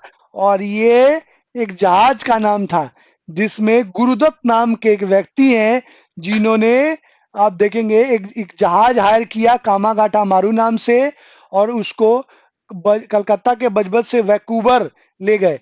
वहां पर वहां पर अंग्रेजों ने उतरने नहीं दिया, और और जो जहाज पर लोग थे उनमें और वहाँ जो सैनिक थे उनमें लड़ाई हो गई। उन्होंने गोली चार्ज कर दी और उस पर कई 250 के करीब में भारतीय मारे गए। तो उसको हम कामागाटा मारू प्रकरण के नाम से जानते हैं। ठीक है, तो ये कामागाटा मारू 1914 में हुआ था। ठीक है, ये एक शिप का नाम है जिस पर गुरुदत्त नाम के एक व्यक्ति ने इस शिप को हायर करके कुछ भारतीयों को वैंकूवर लेके गए थे। ठीक है, कनाडा। आइए बढ़ते हैं अगले क्वेश्चन की तरफ। गांधी जी का राजनीतिक गुरु कौन था? बताइए भाई, गांधी जी का पॉलिटिकल गुरु कौन था भाई? Who was the political Guru of Gandhi बाबा? बताओ इसका आंसर। पॉलिटिकल गुरु कौन था जी?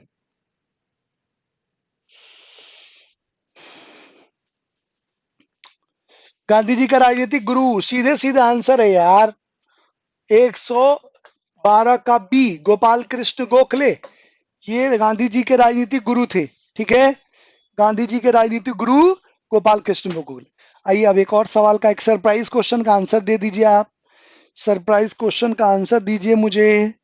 सरप्राइज क्वेश्चन का आंसर देना है आपको। सारे जहां से अच्छा हिंदोस्तां हमारा, ये किसने लिखा था? सारे जहां से अच्छा हिंदोस्तां हमारा, ये किसने लिखा था?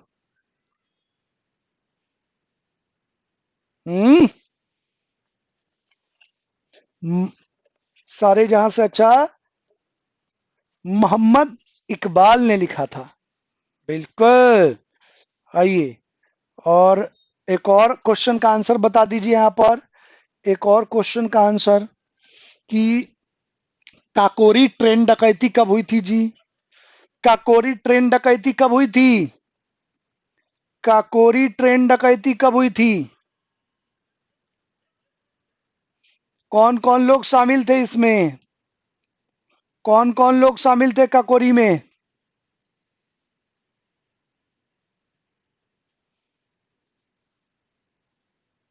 मंगल पांडे? काकोरी ट्रेन डकैती में मंगल पांडे शामिल था? क्या यार।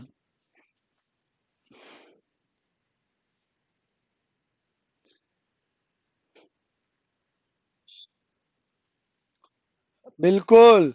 राम प्रसाद बिस्मिल, अशफाक उल्लाह, चंद्रशेखर आजाद, ये सभी लोग शामिल थे काकोरी ट्रेन डकैती में। जो लखनऊ से सहारनपुर से वापस लखनऊ आती थी, उसी में काकोरी की जगह पर इन्होंने उस खजाने को लूट लिया था, इसलिए इसको काकोरी ट्रेन डकैती बोलते हैं। ठीक है, चलिए बढ़ते हैं अगले क्वेश्चन की तरफ। अगला क्वेश्चन 113 का आंसर दो। सबको पता होगा, सबको पता होगा 113 का आंसर। सबको पता होगा 113 का आंसर। 113 का आंसर सबको पता होगा। 113 का 101% बाल गंगाधर तिलक। एक और कोटेशन है जिसका मैं एक और कोटेशन है, उसको उसका जवाब देना है मुझे। एक और कोटेशन, एक और कोटेशन। कर मत दो, कर मत दो, कर मत दो, ये किसने नारा दिया था? कर मत दो का नारा किसने दिया था जी?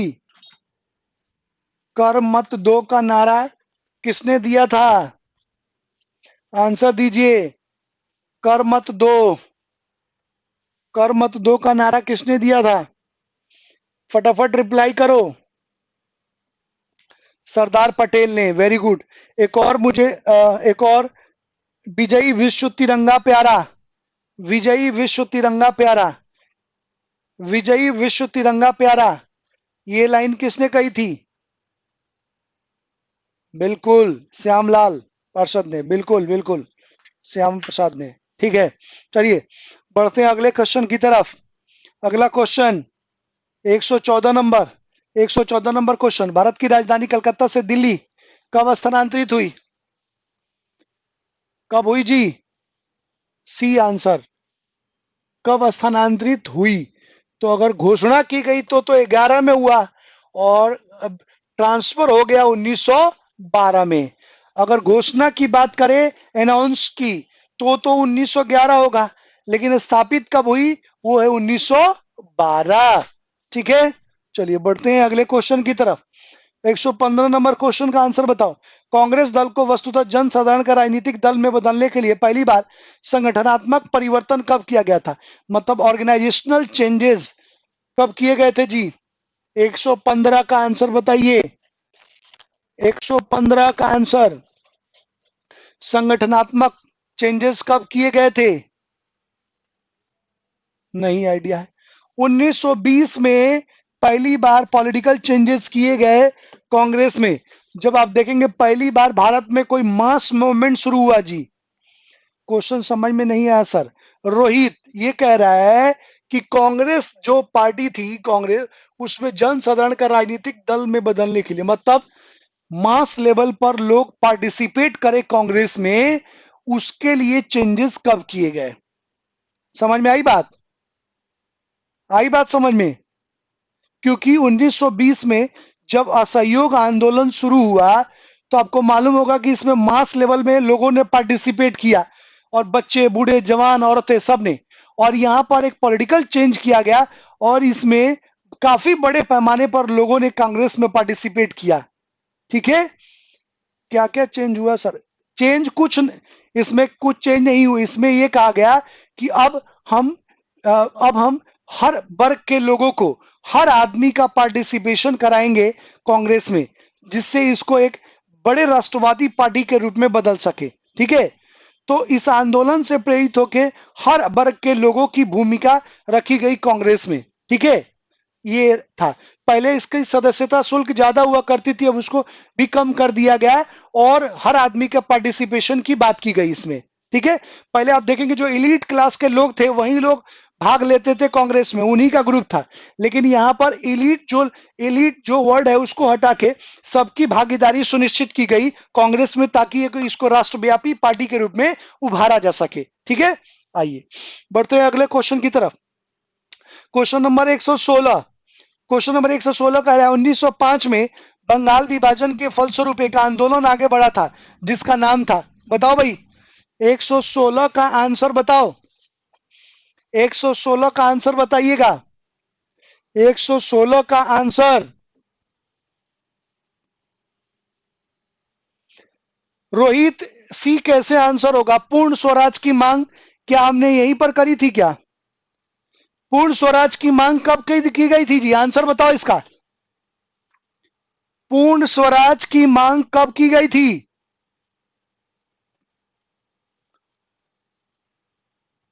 आराम से सोच समझ के आंसर दो, जानते हुए भी गलत मत करो। यही मैं तुम लोगों से कहूंगा। यहां पर अपन प्रैक्टिस में यही कह रहे हैं कि उत्तेजनावश या जल्दी जल्दी में आंसर नहीं देना है अपन लोगों को। देखो इधर, जो कम ये मैं सबका एनालिसिस करता हूं। वंदे मातरम का संबंध बंगाल विभाजन से नहीं है। ये एक सॉन्ग है जिसके रचयिता बंकिम चंद्र चटर्जी हैं। ठीक है, जिसको कांग्रेस कॉन्फ्रेंस में गाया गया था। ठीक है, उसके बाद स्वदेशी, स्वदेशी अपनाओ और विदेशी का बहिष्कार करो, क्योंकि अंग्रेज जो थे वो हमारे ही देश में हमारी ही इकोनॉमी को ट्रैप करके और हमारा शोषण कर रहे थे। तो उनके जीविका, मतलब उनका जो ब्लड, मतलब उनका जो मूल आधार था वो था हमारी इकोनॉमी।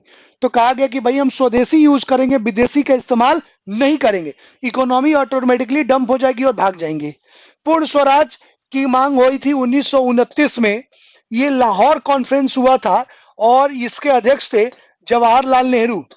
ठीक है, इसी समय जवाहरलाल नेहरू ने नारा दिया था कि वी वांट कंप्लीट इंडिपेंडेंस, पूर्ण स्वराज। और इसी समय यह घोषणा की गई थी कि 1930 से हर साल हम 26 जनवरी को इंडिपेंडेंस डे सेलिब्रेट करेंगे, मतलब स्वतंत्रता दिवस मनाएंगे।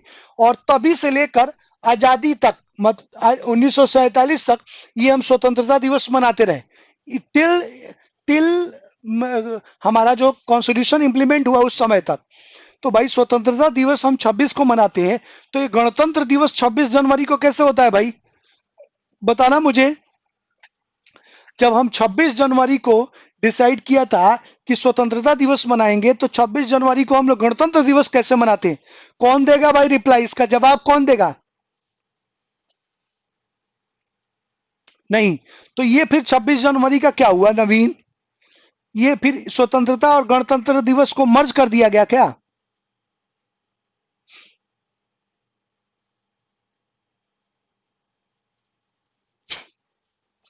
देखो, इसका कॉन्सेप्ट समझ लो एक बार। हमेशा के लिए हमेशा के लिए झिझक खत्म हो जाएगी। बिल्कुल। भाई साहब, 26 जनवरी को तो हम इंडिपेंडेंस डे मना रहे थे, लेकिन 1947 में जब अपन आजाद हुए तो वो दिन था 15 अगस्त का। ठीक है। अब 15 अगस्त को इंडिपेंडेंस डे तो सेलिब्रेट कंफर्म हो गया, क्योंकि हम अंग्रेजों के चंगुल से मुक्त हुए। 26 जनवरी का जो दिन था वो हमारे लिए हिस्टोरिकल था, ऐतिहासिक। तो जबकि हमारा संविधान ऑलरेडी 2 महीना पहले बन के तैयार हो गया था, 26 नवंबर 1949 को। ठीक है। लेकिन फिर भी हमने उसको 2 साल बाद 26 जनवरी 1950 को लागू किया। क्यों भाई? तो क्योंकि ये डे लोग भुला ना दे, इसको याद रखे, इसलिए 26 जनवरी का दिन चुना गया और 26 जनवरी 1950 को कॉन्स्टिट्यूशन इंप्लीमेंट किया गया, जिसको हम रिपब्लिक डे के रूप में सेलिब्रेट करते हैं। अब रिपब्लिक का मतलब कोई बताएगा क्या कि क्या होता है? उसको संविधान जो लागू हुआ उसको हम रिपब्लिक डे ही क्यों बोलते हैं? कोई बताएगा इसका जवाब? बोलो रोहित। हम उस दिन को संविधान दिवस क्यों नहीं बोलते हैं? हम उस दिन को रिपब्लिक डे क्यों बोलते हैं भाई? बताओ। हम उस डे को रिपब्लिक डे क्यों बोलते हैं? छोड़ दूं इसको, आगे बढ़ूं? कोई है बताने वाला? यस और नो में रिप्लाई करो, बता दीजिए। देखो, मुझे उम्मीद है कि कुछ लोगों को हो सकता है इसका आंसर पता हो। सबको पता है? नहीं। देखो भाई साहब, 26 जनवरी को हमारा कॉन्स्टिट्यूशन इंप्लीमेंट हुआ, ये तो सबको पता है। अब हमारा जो संविधान है, उस संविधान में सबसे बड़ा पोस्ट किसका है? प्रेसिडेंट का। मतलब सबसे बड़ा कॉन्स्टिट्यूशनल हेड प्रेसिडेंट है। ठीक है। और प्रेसिडेंट जो है, उसका पोस्ट जो है वो इलेक्टेड है, नॉट मोनार्की। मतलब मोनार्की का मतलब ये है कि राष्ट्रपति का पद वंशानुगत नहीं है। राष्ट्रपति का बेटा राष्ट्रपति नहीं बनेगा, उसका पद हर 5 साल पर नए राष्ट्रपति का चुना होगा, और जिसको हमारे प्रतिनिधि रिप्रेजेंटेटिव चुनेंगे वही बंदा राष्ट्रपति होगा। तो जिस देश का भी कॉन्स्टिट्यूशनल हेड मोनार्की होता है, उसको हम रिपब्लिक नहीं, उसको हम राजतांत्रिक मोनार्की कंट्री कहते हैं। और जिस देश का कॉन्स्टिट्यूशनल हेड इलेक्टेड होता है, निर्वाचित होता है, उसको हम रिपब्लिकन कंट्री बोलते हैं। जैसे भारत को हम रिपब्लिक ऑफ इंडिया बोलते हैं, Republic of Pakistan, Republic of America. लेकिन इंग्लैंड में जो सर्वोच्च एग्जीक्यूटिव है वो राजा होता है, और राजा का बेटा ही राजा पड़ता है। इसलिए इंग्लैंड जो ब्रिटेन है वो क्या है? मोनार्की कंट्री है, रिपब्लिक कंट्री नहीं है। समझ में आई बात? क्लियर हुआ यहां पर? सारी चीजें क्लियर हुई जी? ठीक है। यहां क्लियर हुआ सबको? क्लियर हो गया भाई? यस और नो बोलोगे? ठीक है।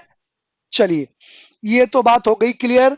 आइए बढ़ते हैं अगले क्वेश्चन की तरफ। क्वेश्चन नंबर 117 का आंसर मुझे पूरी उम्मीद है कि तुम सभी लोग दोगे पूरे मोहब्बत से। सबको पता है 1757 में प्लासी का युद्ध हुआ था, और ये युद्ध सिराजुद्दौला और अंग्रेजों के बीच हुआ था। अच्छा, मुझे ये बताओगे क्या कि इस समय अंग्रेजों में जो अंग्रेजी सेनापति था वो कौन था? बताओगे भाई? ये तो हम पढ़ रहे हैं कि अंग्रेज और सिराजुद्दौला के बीच हुआ था। हम्म। कौन था? बताओ जल्दी।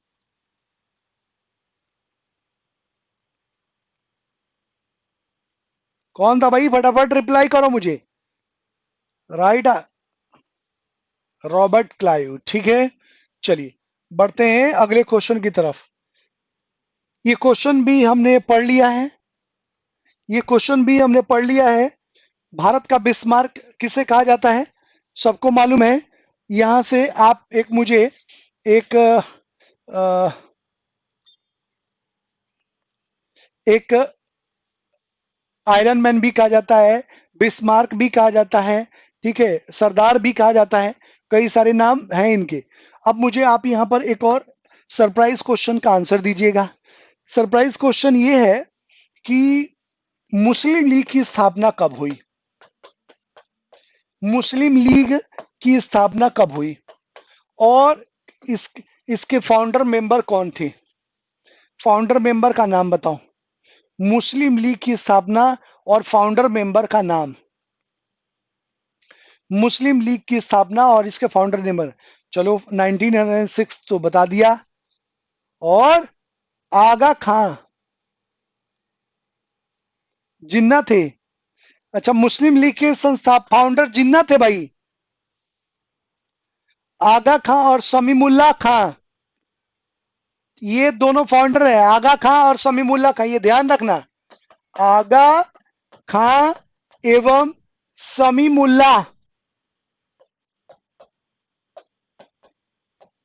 समीमुल्लाह ये दोनों थे फाउंडर मुस्लिम लीग के। इसकी स्थापना 1906 में की गई थी। ठीक है, चलो एक और क्वेश्चन बता दो मुझे इसके साथ। कॉम्युनल राइट्स का अधिकार मुस्लिम लीग को कब दिया गया? सांप्रदायिक निर्वाचन का अधिकार मुस्लिम लीग को कब दिया गया जी? कॉम्युनल राइट्स का अधिकार मुस्लिम लीग को कब दिया गया? फटाफट आंसर करो। कब दिया गया जी? 1909 में। इस एक्ट का नाम क्या है? इस एक्ट का नाम क्या है? इस एक्ट का नाम क्या है? बिल्कुल, Morley Minto reforms. Morley Bharat सचिव था और मिंटो वायसराय था। इन दोनों ने मिलकर ये रिफॉर्म्स पास किया और इसमें मुस्लिमों को कॉम्युनल राइट्स मतलब पृथक निर्वाचन का अधिकार दिया था। ठीक है, अच्छा, लखनऊ पैक्ट कब हुआ था जी? बताना मुझे। लखनऊ पैक्ट कब हुआ था? लखनऊ पैक्ट कब हुआ था और किसके किसके बीच हुआ था लखनऊ पैक्ट? लखनऊ पैक्ट किसके किसके बीच हुआ था? 1916 में लखनऊ पैक्ट हुआ था, राइट आंसर है। किसके किसके बीच? गलत आंसर डिंपल। बिल्कुल, गौतम ने सही आंसर दिया। कांग्रेस और मुस्लिम लीग के बीच हुई थी ये लखनऊ पैक्ट। इसका मुद्दा क्या था? इस पैक्ट का मुद्दा क्या था? 1916 के लखनऊ पैक्ट का मुद्दा क्या था? उस 1916 के लखनऊ पैक्ट का मुद्दा कोई बताएगा? इशू क्या था, क्यों किया गया था ये पैक्ट? यस और नो पता है या नहीं? हाँ या ना में जवाब दो। रिजर्वेशन ऑफ मुस्लिम, शायद। हम्म, भाई साहब, आप देखेंगे कि 1909 में जब मॉर्ले मिंटो रिफॉर्म्स के तहत कांग्रेस को सेपरेट इलेक्शन का राइट दिया गया तो कांग्रेस मुस्लिम लीग को, तो कांग्रेस ने बाइकआउट किया। कहा कि ये तो बांटने की राजनीति है हम दोनों को। हम बरसों से डोमिनियन स्टेट का दर्जा मांग रहे, नहीं दिया, हमें चुनाव का अधिकार नहीं दिया और मुस्लिम लीग को देके हम दोनों को तोड़ना चाहते हैं। तो ये चलता रहा और आप देखेंगे मुस्लिम लीग अलग तरीके से काम करती रही।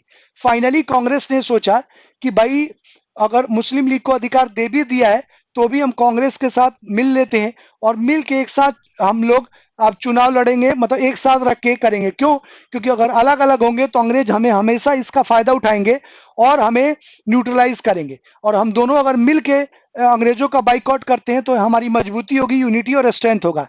तो कांग्रेस ने यहां पर सबसे बड़ी भूल की। क्या? कि मुस्लिम लीग के सेपरेट इलेक्शन के राइट को मान लिया कि ठीक है तुम लोग कुछ प्रांतों में चुनाव लड़ो और अपनी सरकार बनाओ और काम करो, लेकिन हम लोग राष्ट्रीयता के मुद्दे पर एक ही मुद्दे पर है। यही तो इशू बन गया बाद में कि मुस्लिम लीग ने बाद में कहा कि जब तुम सेपरेट इलेक्शन का राइट मान सकते हो तो हम सेपरेट जमीन ही तो मांग रहे हैं, जगह ही तो मांग रहे हैं जहां पर हम अपनी सरकार चलाएंगे, जहां पर सिर्फ और सिर्फ मुस्लिम हो। ये कांग्रेस की सबसे बड़ी भूल थी और यही भूल आप देखेंगे हमारे पार्टीशन का एक आधार बनी। क्लियर? तो आज के लिए बस इतना ही। कल हम लोग मिलेंगे फिर कुछ नए जोश और जुनून के साथ। और हम बात करेंगे, ठीक है। तो आज के लिए बस इतना ही। Thank you very much. Thank you very much. Have a nice night.